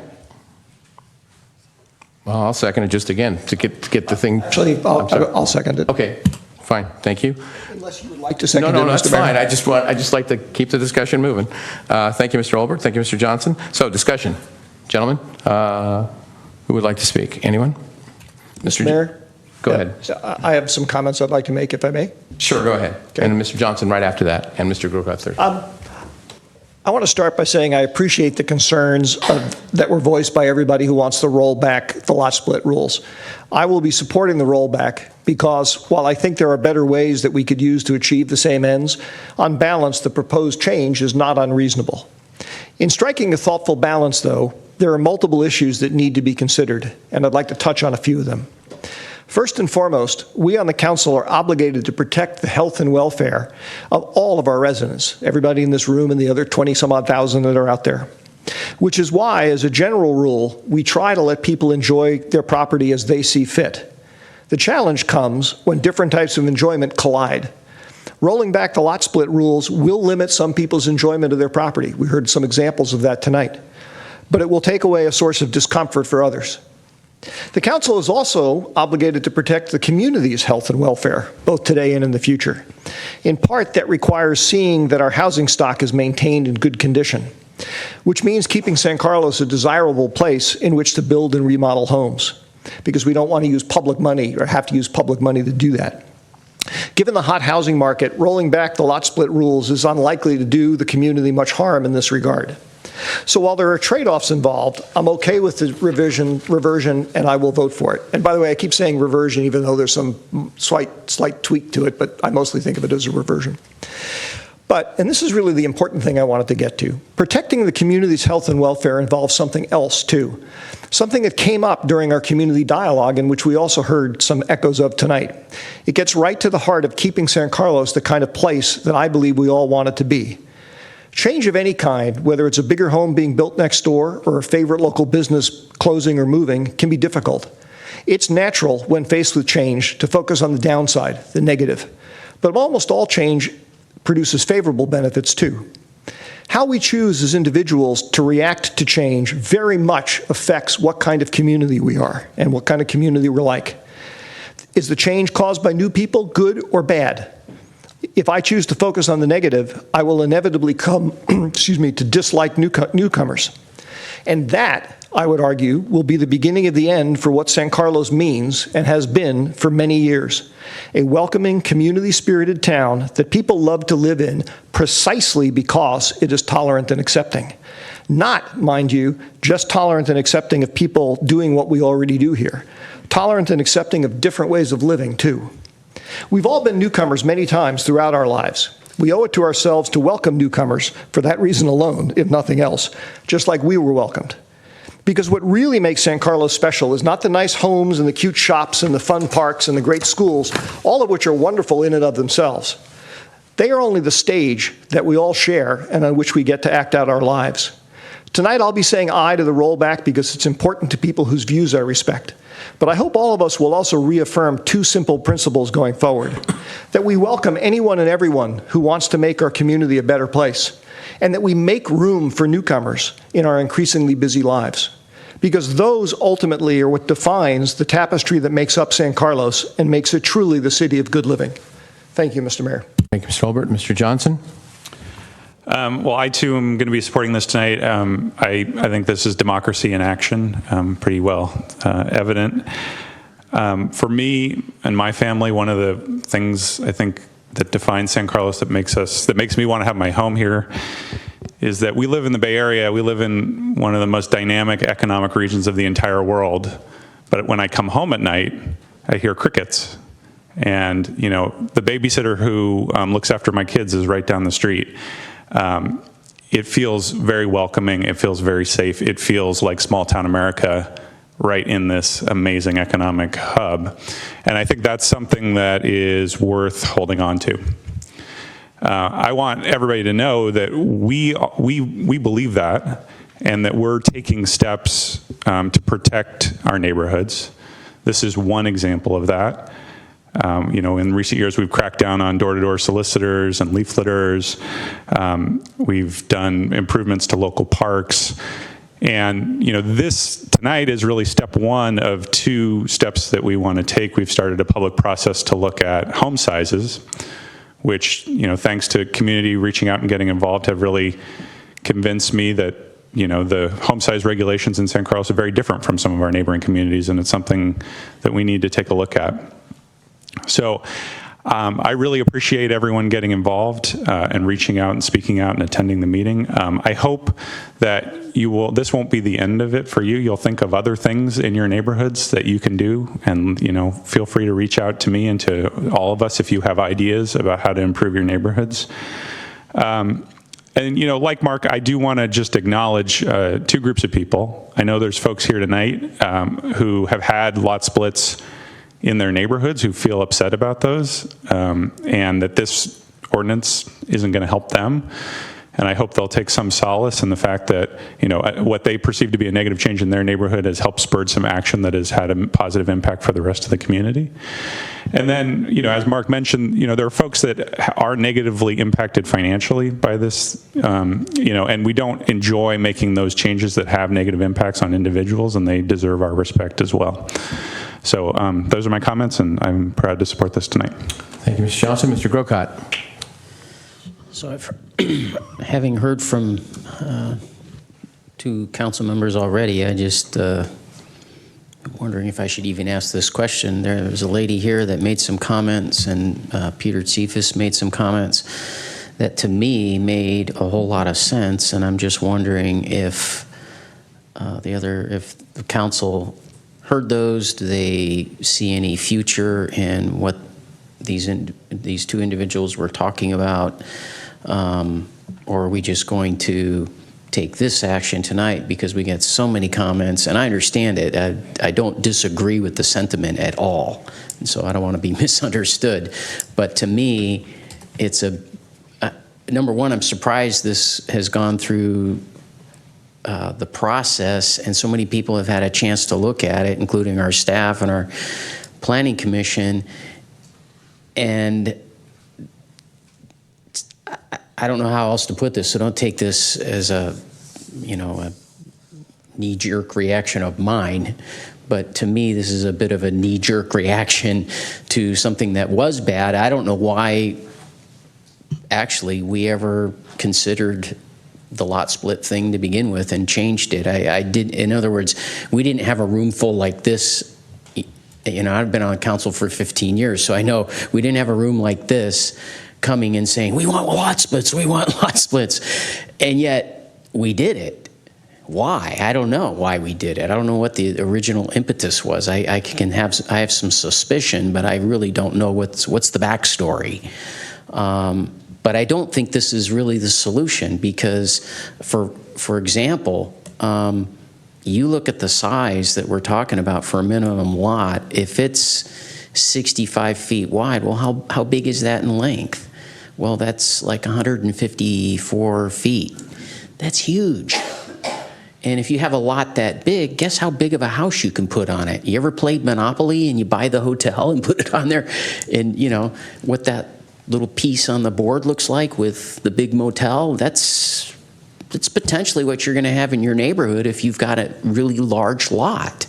And so I think what this lady was saying and what Peter was trying to say is let's do something that's more granular, that looks at, you know, what's the neighborhood like? And do you have a bunch of 40-foot wide lots? Cameron mentioned about looking at house sizes and doing what other cities do.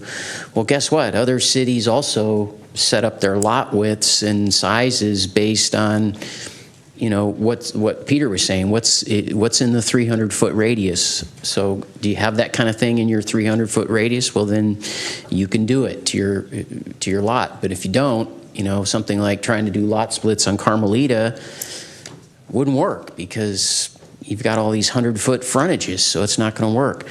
So, after saying all that, is the council interested in looking at this again? Yeah, I'm willing to vote for this tonight, but I really think we're making a knee-jerk reaction. Thank you for your comments. That was a question, so I know you're trying to hurry No, this it's fine. through. It's a question. We'll see if the crickets talk. Or I can who respond talks. briefly, which is, as you pointed out, as many folks in the audience pointed out, I was not on the council at the time, but it doesn't seem that there is anyone who puts forth an argument for the basis for why the change in 2011 was made. Yeah. And given that there's no one really saying, hey, we had a strategy at the time, and here's why we did it, that reverting back to as a first step makes logical sense to me. And then if there's additional regulations that you want to propose or you want to work with staff or work with the Planning Commission, we could see, you know, what ideas there are. But that would be the argument, and that's why I'm going to support it tonight. Mr. Olbert. Thank you, Mr. Mayor. I guess first question is, since Bob and Matt were on the council in 2011, why did you guys vote to do this? Considering the fact that I'm... Maybe you voted against it, I don't know. Considering the fact that I can't remember what I had for breakfast, I would assume, and again, I would deduce from what we had in 2011. I'm sure we had every 5 years we get these RENA numbers from the state where they ask us to so many units. I would assume that at that time, and again, Mr. Savay sort of nodding, that we weren't really doing very well. No one wanted to do anything. The economy was just starting to recover back in 2011. And I can assure you, as Mr. Grocott said, there weren't 5 people in this room when we voted on that. And I kind of think that it was, I'm not trying to throw staff under the bus or anything, don't get me wrong, but it's a kind of a thing, it seemed logical at the time that perhaps we might be able to increase our housing stock or whatever. There was no opposition, there was no hue and cry, there was nothing. And so a lot of times, as I was going to mention earlier, government does things because no one's in the room. I wish every night we had folks like this. And maybe next week or 2 weeks from now we will with some other items. But the most of the time we have staff over here of 10 or 15 people, and we have 1 person there and 3 people there. And so that's probably what happened. That's consistent with... I couldn't talk to the two of you, obviously, before the meeting because of the Brown Act, so I availed myself of talking to Andy Klein, who was also on the council back then. And that's pretty much what he said to me, was that not about the RENA analysis, the affordable housing requirement, right, the housing requirement, but the notion that in the midst of the Great Recession, they were trying to do something to encourage home construction. I guess the other question I have for staff, and as I said, I have reservations about it, but on balance, when you look at all the factors, I'm okay with voting for this thing.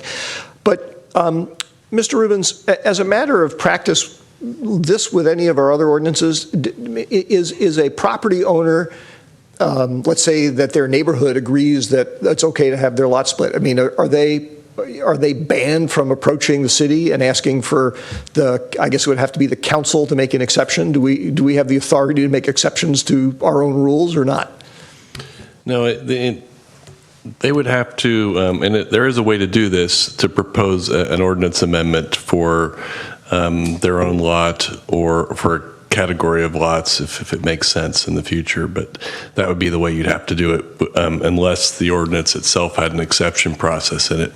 So that you could overlay that in the future, actually, if that was one solution the public wanted. By the way, Question, I'm sorry. Isn't there can't do a variance? Well, there could be a variance, which is difficult. They're difficult findings to make on purpose, but you'd have to have probably an unusually shaped lot. Okay. Maybe But I mean, it's very possible narrow. to do a variance. Okay, It I'm is sorry. possible. Oh, and by the way, just to be clear to my colleagues, I am not. I understand. I'm trying to react to what Matt said because I kind of felt the same way. I was actually very pleased that Peter actually had done the analysis and came to one of the same conclusions I did about some other ways that we could have dealt with this. But I'm not trying to overly complicate what we're doing tonight. I guess what I'm hearing, Greg, is that even with what we're doing tonight, if somebody was sufficiently motivated and the findings could be made, you can always grant exceptions.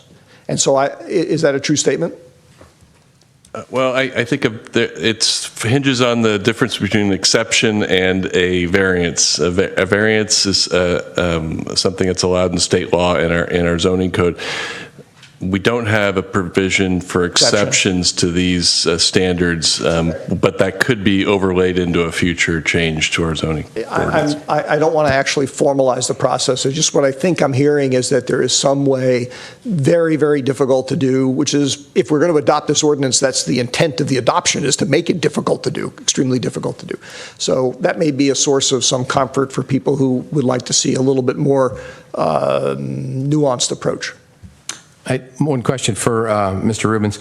One of the speakers indicated and maybe Mr. Spade can answer the question. What's the notification space? 150 feet, 300 feet when someone wants to build a house? Or at least, I'm sorry, 300? For application to construct a brand new home, because that goes through the RDRC, the notification is 150 feet for a new home. But for subdivisions, it's 300 feet because those are actions before the Planning Commission. Okay. So, Mr. Rubens, if we wanted to throw an extra line on to Mr. Johnson's motion of making it 500 feet, can we do that, or is that a problem? I think that'd be a problem for this change because this is in the subdivision ordinance, and some of the notifications that you see are in the zoning ordinance. Okay. So we could bring forward some changes to the RDRC provision, which is that 150-foot number, and that way you could broaden the scope, or maybe, as was suggested, maybe the entire block is appropriate. Okay, well, we can bring that up. I just wanted to find out if we could do it this time. All right. So we have a motion and a second. Any other comments before we vote? Okay, Crystal? Councilmember Grocott? Yes. Councilmember Johnson? Yes. Councilmember Obert? Yes. Mayor Grisilli? Yes. And as I mentioned before, when the citizens sort of come together, we understand and we hear you, we see you, as opposed to people like one person there, 5 people there, no one's here. We try to do the best we can.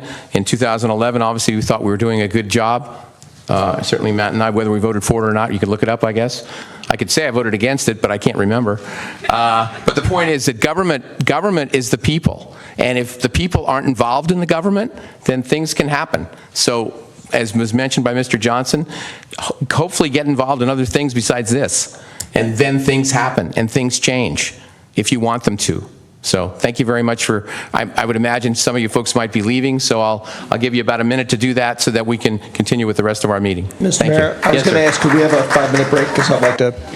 We'll go about a 7-minute break, yeah. I think 5 minutes is the magic. I didn't want to say 5 minutes. I think that's the special. Oh, yeah. 6 minutes. 6 minutes. We'll finish the meeting before you come back. Hi, Yvette. How are you?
in this particular process, San Carlos has the franchise agreement for solid waste recycling and organic material collection services with Recology San Mateo County. It started January 2011, and it ends at midnight on December 31st, 2020. So a 10-year agreement, essentially.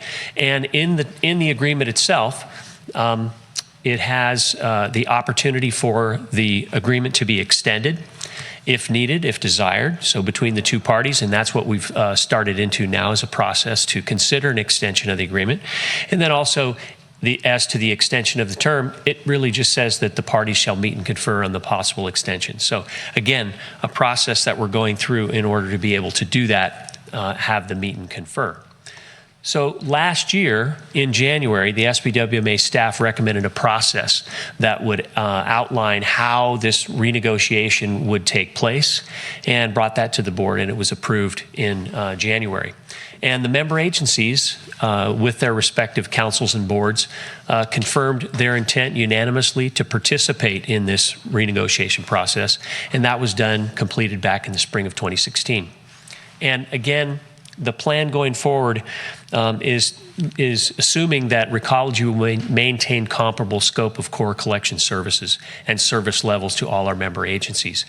But there may be things that each of the member agencies would like to include in their own franchise agreement based on the operational experience that's they've learned and accumulated information on for the first 7 years of the current agreement. So, as the franchise agreement discussion goes forward, the issues that have been brought up that may have an impact and may need to be discussed further are, there may be new industry technology that we want to figure out a way to be able to work into the agreement and allow for opportunity for things to be introduced during the term of the agreement. There may be new operational best practices and trends that occur that we want to be able to consider during the term of the next agreement. There may be new regulations and mandates. As we know, the state is one to continue to create regulations and mandates. And so if something comes along the way, we need the flexibility to be able to respond to those new regulations and mandates as well. The other consideration would be pricing factors that exist in our regional market. It's expensive here. It's expensive for people to live here. It's expensive to be able to operate your business here. So those factors, maybe there needs to be some consideration for adjustment in those as we go along the way. The impact of more traffic on the collection routes. So from an Recology standpoint, it's harder for them to make the routes and to be able to do their collection during the times of day when there's traffic and their trucks have difficulty getting around. So it's something that they wish to have open for discussion in this renegotiation. And the contractor has asked for the opportunity to get a true-up during the agreement term. So we currently have an agreement that basically has fixed cost adjustments that can be made along the way, but no overall true-up of an agreement. We go year to year, and we have kind of that 3-year rolling average that we use, that we kind of reconcile the accounts, but they're talking about the opportunity for a true-up. So these are some of the items that have come up in the preliminary discussions of a contract extension. There is a team that has been developed, and it is SBWMA staff and a number of consultants that have been hired for their expertise in this area of contract negotiations. And we also have member agency team members. The folks on the list on the screen now include some current TAC members, as well as some former TAC members and some others who have volunteered and been asked to participate as the negotiating team that is representing the member agencies. And that team is essentially been set to create and deliver to the board a mutually agreed upon master franchise agreement document. What that means is basically essentially the base franchise agreement, which can be then adopted by the board, but then could be customized by any or all of the member agencies for their particular needs. So this would represent the core services and service levels that we would want provided for a potential new agreement for the next 10-year term. Also, they have to have provided a mutually agreed upon annual revenue requirement figure from Recology, so that the base of that agreement can be costed out, and then looking at what annual adjustments would be made throughout that 10-year term. And then a final report to the board that will memorialize the work of the committee and its methodology, and that's the negotiation committee as they would go forward. So what we ended up having the opportunity to do last week was the Technical Advisory Committee had a meeting that included the members of this FACTS team and the consultants. It was facilitated to get input from TAC members at this point, folks who have been working a little more closely with the collection services provider, the SBWMA, and the franchise agreement and the process for rate setting and things like that, to talk about input that they would like to see considered by this FACTS team as they go through and start into the negotiation process. It's part of this, the effort that's being made to get input from all the member agencies, from the elected officials from all those member agencies, especially them and their board member, from the TAC members, and from others interested in this. So it's, I think it's so far has been well attended and well received as it relates to what is important to us as we go forward and try to go into this renegotiation. So some of the items that came to the front as we had discussions about what was important to the different member agency TAC members. Some means of cost control and predictability.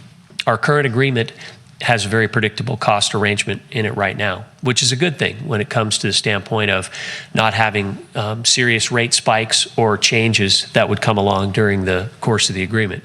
So some means of that cost control and predictability. Also, a number of members mentioned the idea of simplifying the rate setting process.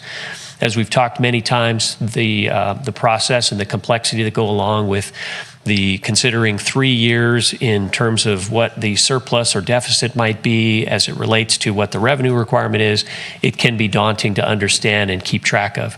So simplifying that process. There was mention of increasing and enhancing the opportunity for bulky item collections for multifamily dwellings. Because as we know, there are many more residents per building at these multifamily units than single-family homes, and they generate a lot of bulky items. So one of the opportunities to consider. They wanted to talk about longer-term projections of costs and some clear performance measures for the contractor as we go into the extended term or consider an extended term.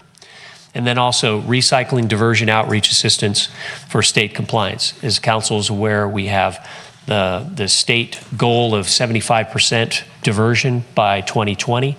And as many of our agencies are kind of progressing, we have good high compliance on the residential side, but much lower compliance on the commercial multifamily side. So there was a request for and a desire for more recycling diversion outreach.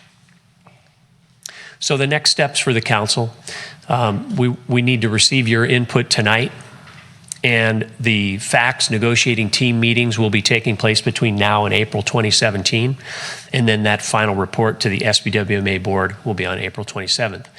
At that point in time, we will have that base model franchise agreement with which to come back and begin in earnest the process and the components of that City of San Carlos would like to see going forward, and then entering the negotiation process with Recology. So that's the questions or the presentation that I had, and maybe I'll go back to this slide, and we have the previous slide on the franchise agreement, and ask for questions that you may have, and then obviously if I can't, we have our members from SBWMA Recology here to help answer those questions, and we'll take the input that you have that will ultimately provide to Joe, and he'll take back to his FACTS team. Okay, thank you, Mr. Walter. Mr. Olbert? Thank you, Mr. Mayor. Thank you, Jay. Thank you, folks, for coming here and staying so late. And in fact, my very first question, I want to put in context, because a bald reading of it would imply that I have some kind of reason to doubt the integrity, for lack of a better term, of Recology, which I don't at all. It's a process question. And that fundamentally is when we're talking to the public in our role as elected officials, how do we explain to them, what's the rationale for explaining to them of basically, yeah, okay, this is a 10-year, basically billion-dollar contract, but we're not putting it out to bid, or we're not planning on putting it out to bid, and we think that's a good thing. How do we explain that that's a good thing? I mean, most people instinctively feel that, particularly in the public sector, that you always put things out to bid, particularly the really, really big multi-year things. Well, short answer is each agency would have the opportunity to consider going out for an RFP if they chose to do that. So if the main issue or concern came with no, you've been with the same company too long, you need to, say, put it out for bid to give the opportunity for somebody to do it, we would be able to do that. But looking at it from a standpoint of performance and what the contractor has provided so far during the term of the current agreement, I think there's been very few complaints, very little that has come out that we say we didn't trust or we weren't getting the service level that we felt we needed from a current contractor. So on one hand, when you have a contractor that you have good success with and have built a good relationship with, then there could be an opportunity for them to be able to be considered for an extension of that term. So I guess that would be the advice I would give you from that standpoint. Couple of pieces of feedback, Jay, at least from my perspective. One is that I use this phrase so often, I should actually go out and memorize the Russian, but I don't have a very good Russian accent anyway. But there's a great phrase that Reagan used in Reykjavik, which is trust but verify.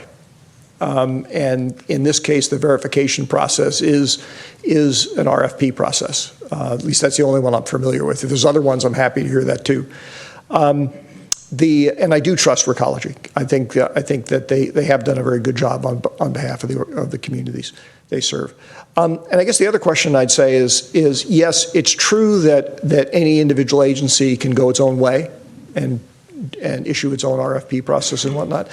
I guess I would take some more comfort from knowing that the JPA board discussed and came to some conclusion, and why they came to the conclusion that they think it's a good idea collectively to not do that, okay? Because it would be prohibitively expensive and well, maybe not prohibitively, it would be very expensive and difficult for any given agency like San Carlos to go off and launch its own RFP process on this. That alone is sufficient to sort of dissuade people, I think, from looking at doing that. But that doesn't necessarily mean that an RFP process is a bad thing. It just means that it's costly when you do it one by one. But that's why we have a JPA, is because it's costly when you do things one by one. Right. And actually, just to kind of add to that, the point for the board having the opportunity at the April 27th meeting to approve this base level contract for the franchise agreement extension would also be do we want to go forward with this? Is this right? Are we getting the deal that we feel like we need to for our member agencies?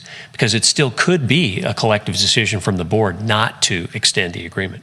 After they come to the form of an agreement. That's right. That's a reasonable piece. That's a reasonable perspective. There's a check built in, basically. I do have about 5 or 6 questions. Maybe I'll do another 1 or 2, and then we'll rotate the baton. Okay. I think this next one, Jay, is in different words on your list. I wrote it down, however, as get rid of the system which requires 3 years to finalize franchise fees.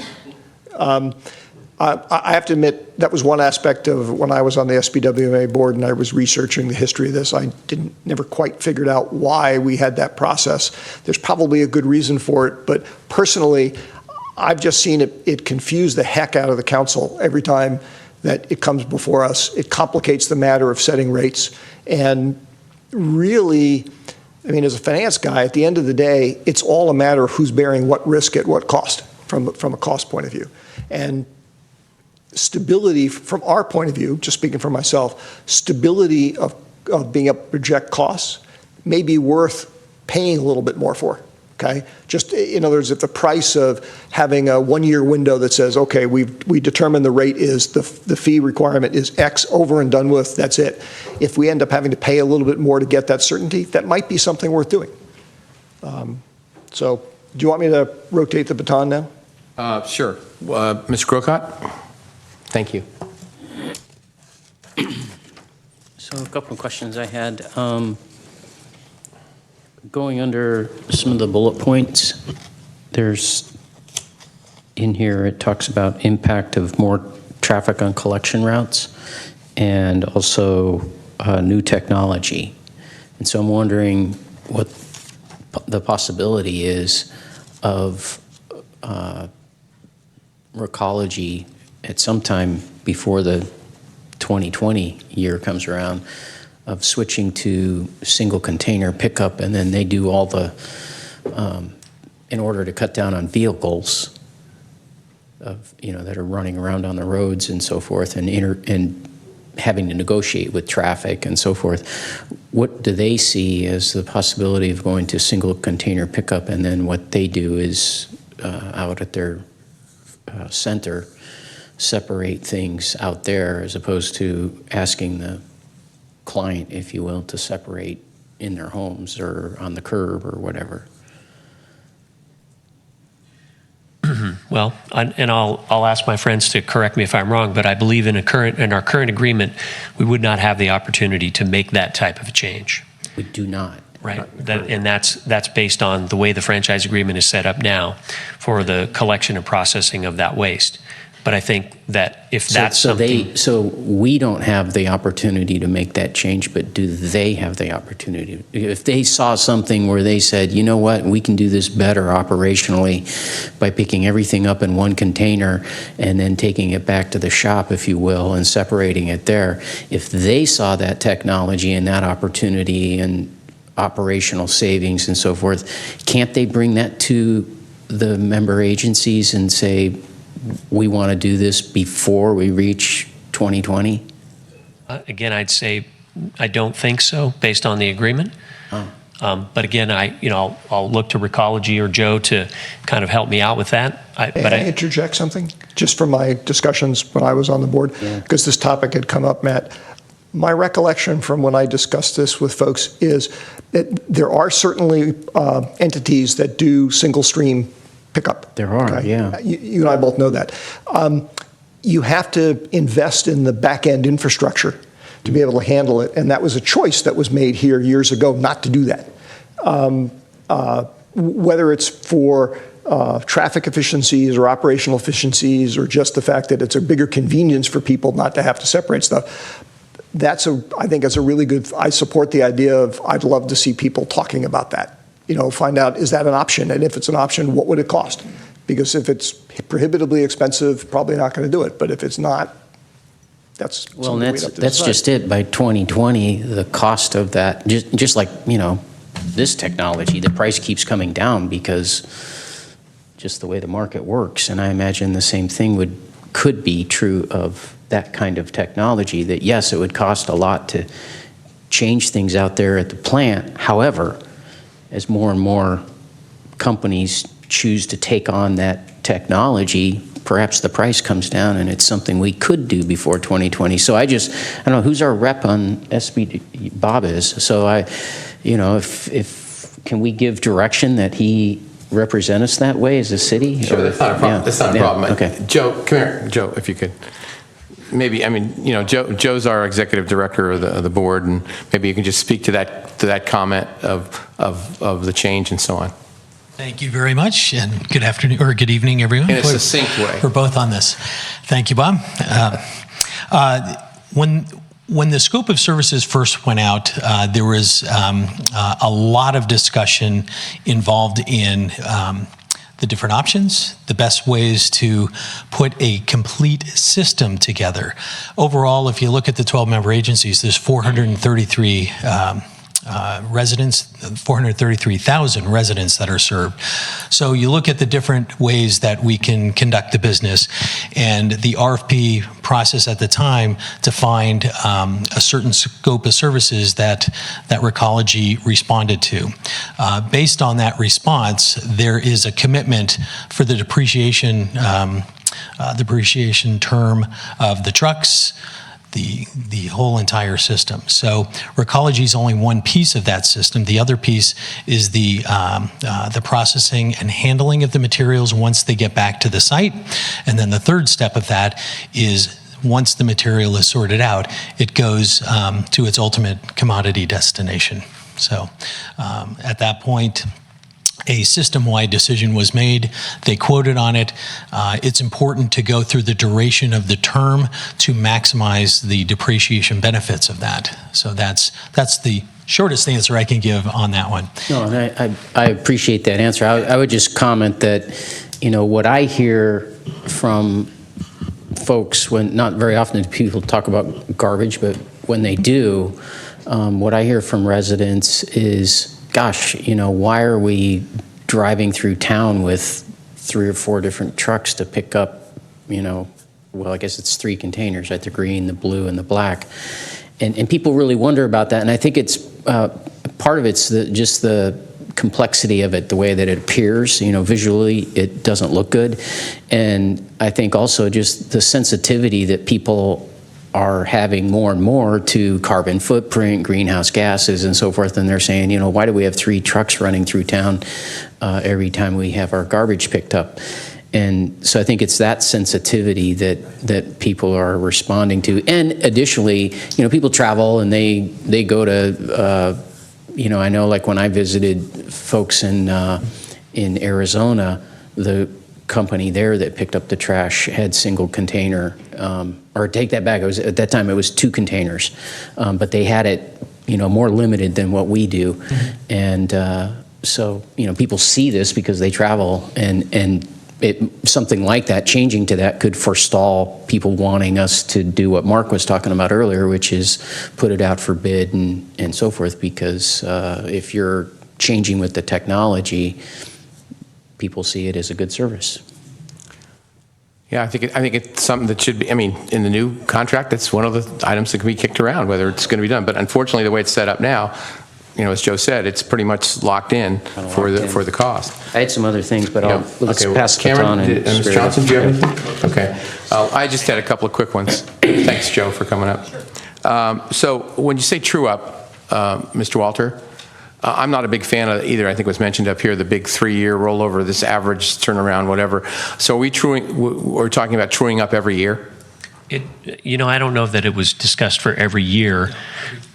Every third year. So that was something that the contractor had sort of brought up as we'd like the opportunity to do that during the term of the agreement. What's the difference between that and what we have now? We don't really true up. Really, it just... Bob, so when he says true up, you're talking about 2 different things. I know. That's what true up that they're talking about is an ability to reset the costs in the contract. Right. Yeah. You're talking about the franchise fees. I'm talking about the franchise fees, yeah. And we don't... Thank you. And so because the cost, the changes to the contractor's cost essentially are fixed to CPI and some other sort of factors, there's really no true up if the actual costs got much different than what the factors allowed them to adjust to. So that's the reason I believe that they would ask for the opportunity to do that. That's fine. But didn't we have that problem last time with the previous contractor? The true up was just driving us crazy. That I don't know, because I was not here at the time. Joe does, and I'm not saying it shouldn't happen. I'm just saying that part of the problem with the previous contractor was that we had no control, seemingly no control over costs. And why we were so attracted to this contract is because the predictability was there. So. Correct. Okay, but I can understand why they'd be asking for that. I don't. So it's a matter of okay. It can be less expensive. Let's put it this way: they'd have to build in more. If we said no, we're not going to do true ups, and it's the same way that this contract is, I would, if I were them, and I'm not speaking for them, but then I'd have to probably charge a little more at the beginning to make sure that I could sort of try to guess out what could happen, because costs are going to definitely go up. Yeah. Okay. I just want to understand the differential. And I apologize. Thanks, Mark, for doing that. The other question I had is the only thing I think that needs, and again, I think it's in the contract now, the labor thing is very important to me, because if folks, there's got to be a protection for the cities that ourselves and the contractor are on the same page when we deal with various labor groups. Because if we're not, then that true-up thing comes in. Here we go again. We have no control whatsoever. So I mean, that's just a comment of mine, that make sure that we somehow figure out a way that, I'm not saying it shouldn't go up if labor costs go up, but there's got to be a sort of a skin in the game, so to speak, by everybody, so that we don't get caught in a situation that I think we did at the last contractor. Like a year before they ended, they just did a contract, and it's like, well, who cares what labor gets, because these guys are going to pay for it. And I think that's a problem. I mean, obviously, to me, the predictability is really important. And if there's some way that we can build in, or maybe we can build in a factor of some percentage or something of, okay, if costs go up, we split the difference, or there's some sort of a thing that we all share, so to speak, and perhaps if costs go up. Anyway, my comments. Mr. Olbert, you had a few more, and then Mr. Grocott will get back to you. Thank you, Mr. Mayor. Let me touch on something that Bob just mentioned. In any contractual relationship over a long period of time, there's a range of possible predictabilities that you can be in if you're the buyer. You could be on a spot market where basically every month Recology calls you up and says, well, we'll bid X dollars to pick up your trash next month, okay? And if there's enough competition so you can switch who's picking up the trash, sometimes people like doing that, okay? In the trash situation, that's not terribly likely. The other extreme is I would imagine there is some price, per ton or whatever, that if you were to pay a high enough price to Recology and SBR, they'd say, fine, that's what we're going to charge you for every ton for the next 10 years, okay? And it would be a higher price than we are probably paying today. I would almost guarantee that. But if what we really want is predictability, that's what you do, okay? And I hope that the board and the negotiating team thinks through this stuff and discusses it, because I don't know where the right location is to be, but my sense is, for various reasons, the approach we're using now with this sort of rolling 3-year true up and all this, it's overly complicated. And it doesn't really give us the level of, it gives us more predictability probably than we had with the prior contractor, but not as much as I think we want. And, my colleagues can opine as to how strongly they feel about that. Let me dive into a smaller level question. Has there been any discussion, talking about variability again, has there been any discussion about encouraging or incentivizing Recology to manage their fuel purchases on the forward market, the forward contract market? Again, that's a way of, you basically buy fuel out for a number of years and you lock in that price for that period of time. Many people are aware that, for example, Southwest Airlines for a number of years was beating the heck out of everybody else in their market on fares because they had very cunningly managed to set up those contracts right before oil and gas prices shot up through the roof. Eventually, the bill came due and they started paying what everybody else had to pay. But for that period of time, they had successfully transferred the risk to the other person that they're buying the contract from. Do we ever talk about those types of structures? Well, I think that's something that could be introduced into the discussions for negotiation. But in the current contract, no. That's not something that... All my comments are directed at the future contract, because I presume we can't really change the current one without paying a lot of money, which I'd rather not do. That's right. I had 2 more, but I'll pass the baton. Okay, Mr. Grocott, you had a couple more? Yeah. I do. One of them is, again, with the bullet item based on about bulky item collection. And one of the things I've noticed, especially because I live in the downtown, is when people move, I don't know if it's just because they don't know what to do or they're lazy or what, but that's when you see, and this is predominantly in the summertime, people move and then you see the couch out by the curb or the the corner there at Holly and Walnut Street is notorious for finding mattresses and so forth. Is this what is the hope here? Is the reason this was brought up by somebody is to alleviate those kind of issues and simplify it? Yes, in fact, that particular event, the move out of the tenants from the multifamily dwellings, was mentioned specifically as specific outreach for that, and specific opportunities for those exiting tenants to be able to do that. So it is absolutely on the page for the discussions. Okay. And then my last question actually reflects back to when we last talked about this, and I had asked about the city's cost.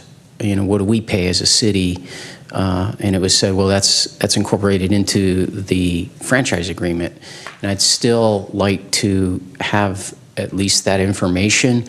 And let me just be clear about what it is I'm looking for is how much is the value of the city's trash pickup at our parks and buildings and so forth, because that's being figured into our ratepayers' rates, and I'd like to know what that is. I think we should be at least transparent about it. I'd like to know if is that just with the city of San Carlos because we have the transfer station in our town, or is it all the cities and the county itself that are set up that way? And then lastly, because of the way street sweeping is a subcontract of this whole agreement, again, a lot of the street sweeping that takes place is it's on frontage of city property, city parks, city hall, so forth. So what does that cost? What is that worth, if you will? Because again, that's figured into the ratepayers' fees that they pay, and I'd at least like to know what that is. Right, and both those items, we are coming back to the council at the next meeting to talk about those things in particular. Okay. So we'll be dealing with those issues, and so that gives us at that time anyway. After we have that discussion, then you can give me direction for as we head into the 2018 rate process. Mm-hmm. We'll be looking at. In the summer, we have to be able to tell SBWMA and Recology what the city's franchise fees and agency fees are going to be. So we'll want to know by that time, whether we would consider taking those out of that kind of potentially that is paid by all the city ratepayers, and we would pay it separately from some other fund, or we leave it the way it is. But we'll have the opportunity to talk about that. Okay, thank you. Okay, Mr. Obert, last couple. Thank you, Mr. Mayor. Couple of different levels of stuff here. Let me start with a simple one. Can we, and if we're not allowed under state law, that's fine, but we've often talked about trying to reduce the cost for individual account holders who generate very little trash. And it occurred to me the other day, I actually have probably 4 or 5 neighbors that are single elderly people who live in homes, and they could probably share one 20-gallon can, okay? And if we're allowed by law to allow something like that, where an account gets split amongst multiple people who all agree to put their trash into one can that's at a certain address, I'd be interested in seeing what would be involved in trying to support that, because I think it would be a way, particularly for some of our seniors, that we could reduce their costs.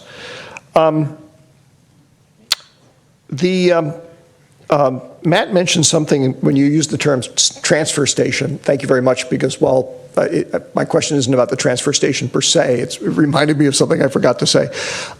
This is less about the JPA negotiations, Jay, than when do we, if ever, negotiate the fee that we charge for the transfer station operating in San Carlos? There's some fee that, as I recall, is baked into the cost structure of the JPA. So it would seem to me that this would be the perfect opportunity to introduce that concept. Then I would really ask San Carlos staff to look into that to see what the market conditions are. I mean, what always concerns me is, we're in a very hot real estate market. I'm fine having the transfer station in San Carlos. In fact, it's one of my favorite places to go because you can really just hurl stuff around and, make a big mess and nobody cares because that's what it's for.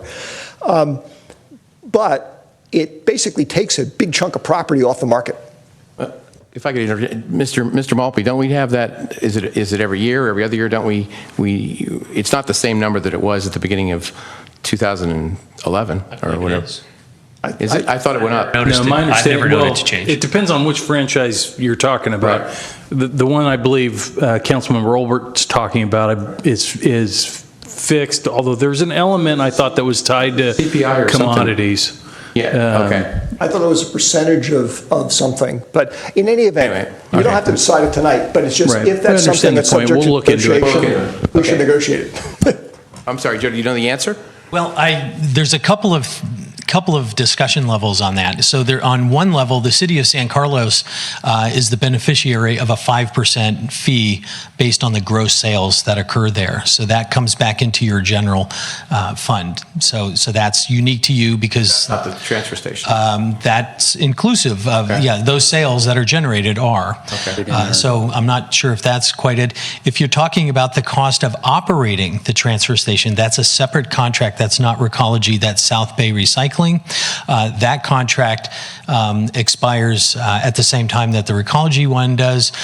We also have a highly related rate setting process related in the timing standpoint on an annual basis, and those numbers are tucked in and basically, as you were saying, are cooked into the rates that way. So I'm sure staff can give us the numbers if we need them. Yeah. So, yeah. You know which one I'm talking Be about. happy to right? work with you on that. And the last one that I had is, I don't know if my colleagues are aware of this, but the way the costs are distributed amongst the member agencies for SBWMA, there are some odd counterintuitive things that happen. For example, with all the construction going on in Redwood City, everything else being equal, our trash collection rates drop. Because basically what happens is the total pie of the costs gets split with more of it going towards Redwood City. Conversely, if construction or pickups in other places drop, our rates go up. Even though you'd look at San Carlos and you go, nothing's changed. Why do the costs change? That's probably a pretty deep-seated issue in the structure of the JPA. But if anybody can think of a clever way to try and make it so that each agency's share of costs really more closely relates and is predictable to what the activity is in their area, that would be beneficial, at least I think. So it sounds like if it's something which would increase the cost in a particular agency, then have it be only reflected in the cost that agency pays. Correct. Okay. Correct. That's a more succinct way of putting it. And then the very last comment I was going to make is not a question. You referred, Jay, to the 75% diversion goal by 2020. I had a lot of conversations with the former director of SBWMA. My understanding is that's not a hard and fast requirement.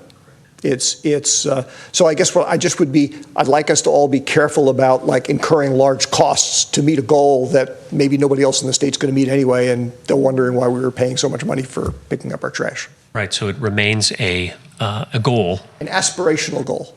Aspirational goal, which can provide for inspiration or frustration. Yes, both actually. On that note, any other questions or comments? Okay, I did not want to eliminate Mr. Kelly or Ms. Del Benny. I didn't want to eliminate you. If you had anything to say, I assumed you didn't, because there will be a time perhaps that we'll definitely want you up here when we're hammering out our own individual one. But I think at this time, I didn't want to leave you out though, so I figured you'd say something so you'd raise your hand. Okay, thanks. No trash talk from No them trash tonight. talk from the, right. Oh, God. I didn't say that. He said it. Mr. Walter, do you have some direction? Or Joe, thank you so much for coming. And also thank you folks for coming too. Anything else? No, thank you. All right. Is there anybody from the public that would like to speak on this item? No, it's not a public hearing, but okay. All right. Well, in that case, I think we'll move on to the next item. Thank you very much. Thanks, Joe, again for coming out. And Ms. Del Benny and Mr. Kelly. All right, so let's go to J. Let's go to 7J before we go to council communications. So we have the approval of the consent calendar, 7J. So Mr. Grocott, you have the floor. Thank you. So I wanted to know from staff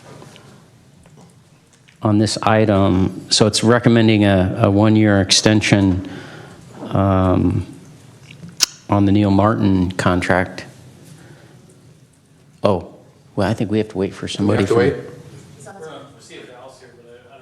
Well, let me just put it out there because maybe the city manager could ask, similar to what Mark was talking about under the previous item, just this idea of, when do we go out to a bid process and open this up?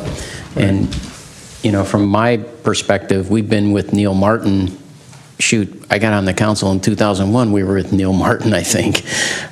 So it's been a long haul with them. And I can't believe, they're the only company out there that does this. I know staff feels like they do a good job and so forth, but, I really like the idea of opening things up and at least, there shouldn't be just this total comfort level where, you just continue on and on and on. At least putting a company through the process of having to submit, proposals and so forth. Competition is good, and I don't see it happening, so that's why. I'll share with you my thoughts on this and the reason why ultimately it came forward as a recommendation for an extension. Obviously, when the council approved the contract, I think it was in 2013, after having gone through a process, they approved a 3-year contract with 2 one-year extensions in it. So, we're operating within the direction of the city council, the overall parameter. We're certainly satisfied with the work that we're getting from Neil Martin and Associates, so we don't have any performance or quality issues that would cause us to want to go back out. So but certainly, there's cost elements associated with this and wanting to test the market. It hasn't been that long since we tested those factors by doing an RFP, and really kind of in addition to that, the real driving factor for me is we're so busy right now, particularly in that department, that we would be, an RFP process, as we talked about earlier, is a lot of work. It's a lot of effort from staff, diverting time and energy from the many projects that are coming in from the, both the residential and the commercial development. So we felt, given all those things, it made sense to recommend an extension this year. And so, if I may just follow up on that, this is the last of the one-year extensions? This is the first one-year extension. This is the first one. But at least we expect then by 2018 that we would go out for another RFP? I guess we could, this extension will expire at the end of 17. Right. The council could choose to to extend it one more year, and then we'd have to go out to bid. Okay. And again, just from the context of, and Bob's seen this too, because you were on the Planning Commission, this has been a really long time. And in that context, it begs the question, but I understand what you're explaining and so forth, so. Yeah. Okay. So consider a motion for this item. Mr. Mayor, I move we adopt a resolution authorizing the city manager to execute a 1-year contract extension to the agreement for professional services with Neil Martin and Associates Incorporated. Is there a second? I'll second it. I'll second it. All right. Moved and seconded. A roll call, please. Councilmember Grocott? Yes. Councilmember Johnson? Yes. Councilmember Obert? Yes. And Mayor Grisilli? Yes. Okay, moving on to item 11, council communications and announcements. Mr. Obert. Nothing tonight, Mr. Mayor. Mr. Johnson. Just a couple things. You may have noted on the front page of the Daily Journal this morning, last week, the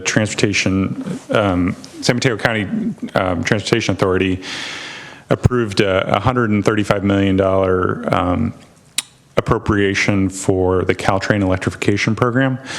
I'm on that board. I was one of the folks who voted for it. It's probably the most significant appropriation that we've ever made. Just to provide a little bit of quick context, and you can ask me any questions if you want. It's a $2 billion project. There's a contingency built into the project.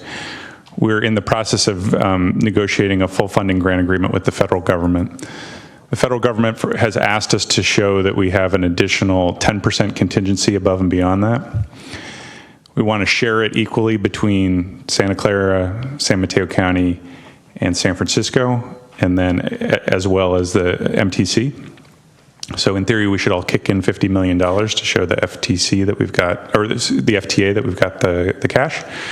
However, the FTA doesn't accept gas tax money, STIP money, as real money.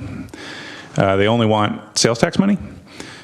So we generate our transit money through sales tax, so does Santa Clara. The other agencies have it through gas tax. So we thought, okay, well, we'll split the $200 million equal between Santa Clara and San Mateo County. Santa Clara doesn't have enough money to cover that. They only had 65. So we're allocating 135. Santa Clara is allocating 65. And then we've cut side agreements with other resolutions that have been passed with the other agencies to backfill us. This is all just to to basically demonstrate to the federal government that we have the money, and that in the case if there was this cost overrun, there's an agreement to work out how it would do. So anyway, if anybody has any questions about that, I'd be happy to answer them. I'll just say briefly, I took a tour on Friday of our 2 county jails, McGuire and our new jail, Maple Street. Thought it was fascinating. I saw all sides of it, the good and the bad. I encourage folks to do the same. I think it's a really interesting look at law enforcement in San Mateo County. I have one item of business that I wanted to talk to my colleagues about. As some of you may know, many businesses on Laurel display A-frame signs to advertise. Apparently, A-frame signs have been outlawed in the city of San Carlos for several decades, but it has never been enforced. There were a couple folks who've complained in the past year, and we mailed out notices to all the businesses on Laurel Street saying you may no longer display A-frame signs. I'm not bothered by A-frame signs. Apparently, the number of complaints has been pretty small, like less than 10. I have heard anecdotally from the folks on the 600 block of Laurel who are opposite all the plywood that they're having trouble getting foot traffic. Plus, we're doing a big construction right next to them with Wheeler Plaza, so we're having a lot of disruption. They've been relying on those signs for advertising for a long time. And I think it's a bad time to say to them, hey, by the way, you can't do this advertising that we've been letting you doing for many, many years. I would suggest that we ask the Planning Commission to take a look at it and see if we can allow A-frame signs for businesses on Laurel Street. And I wanted to see what other folks thought. I don't know if I was the only one. I was actually one of the people who contacted the city about the A-frame signs. Oh, okay. And that's when I learned that they were, in fact, unlawful. However, my concern about them was not aesthetic or anything like that. It was just that I was noticing, particularly when the sidewalks are busy, that they really impeded foot traffic, particularly in those areas where there are restaurants that are kind of, many of our restaurants are kind of edging past where they're supposed to. I don't have any objection to having the Planning Commission look into perhaps revising the rules. I would, however, ask that the issue of pedestrian access be very carefully addressed, because what we've got right now is a situation where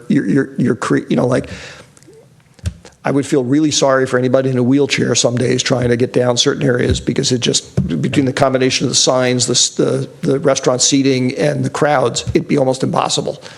So that's my concern. It's not the A-frames themselves. Totally. I mean, I agree. There has to be a balance. I just think that I think they add to the charm when they're handwritten signs out. And okay, I'll go with that too. So let's have Planning Commission talk about it. Great. Okay. Anything else? That's it. Okay, Mr. Grocott. I wanted to see the council's interest in recalling the mayor, because it's 9:46 and I thought we were going to get out of here at 8:31. So that's it. I was actually hoping that we could stay around till 10:35. Oh, yeah. Oh, boy. Anyway, I have nothing tonight to offer, but I do appreciate, I think we had some great discussions tonight, and I think we're going to have even better ones on the 23rd. So thank you very much to my colleagues. And on that note, we're adjourned. Did you win the pool?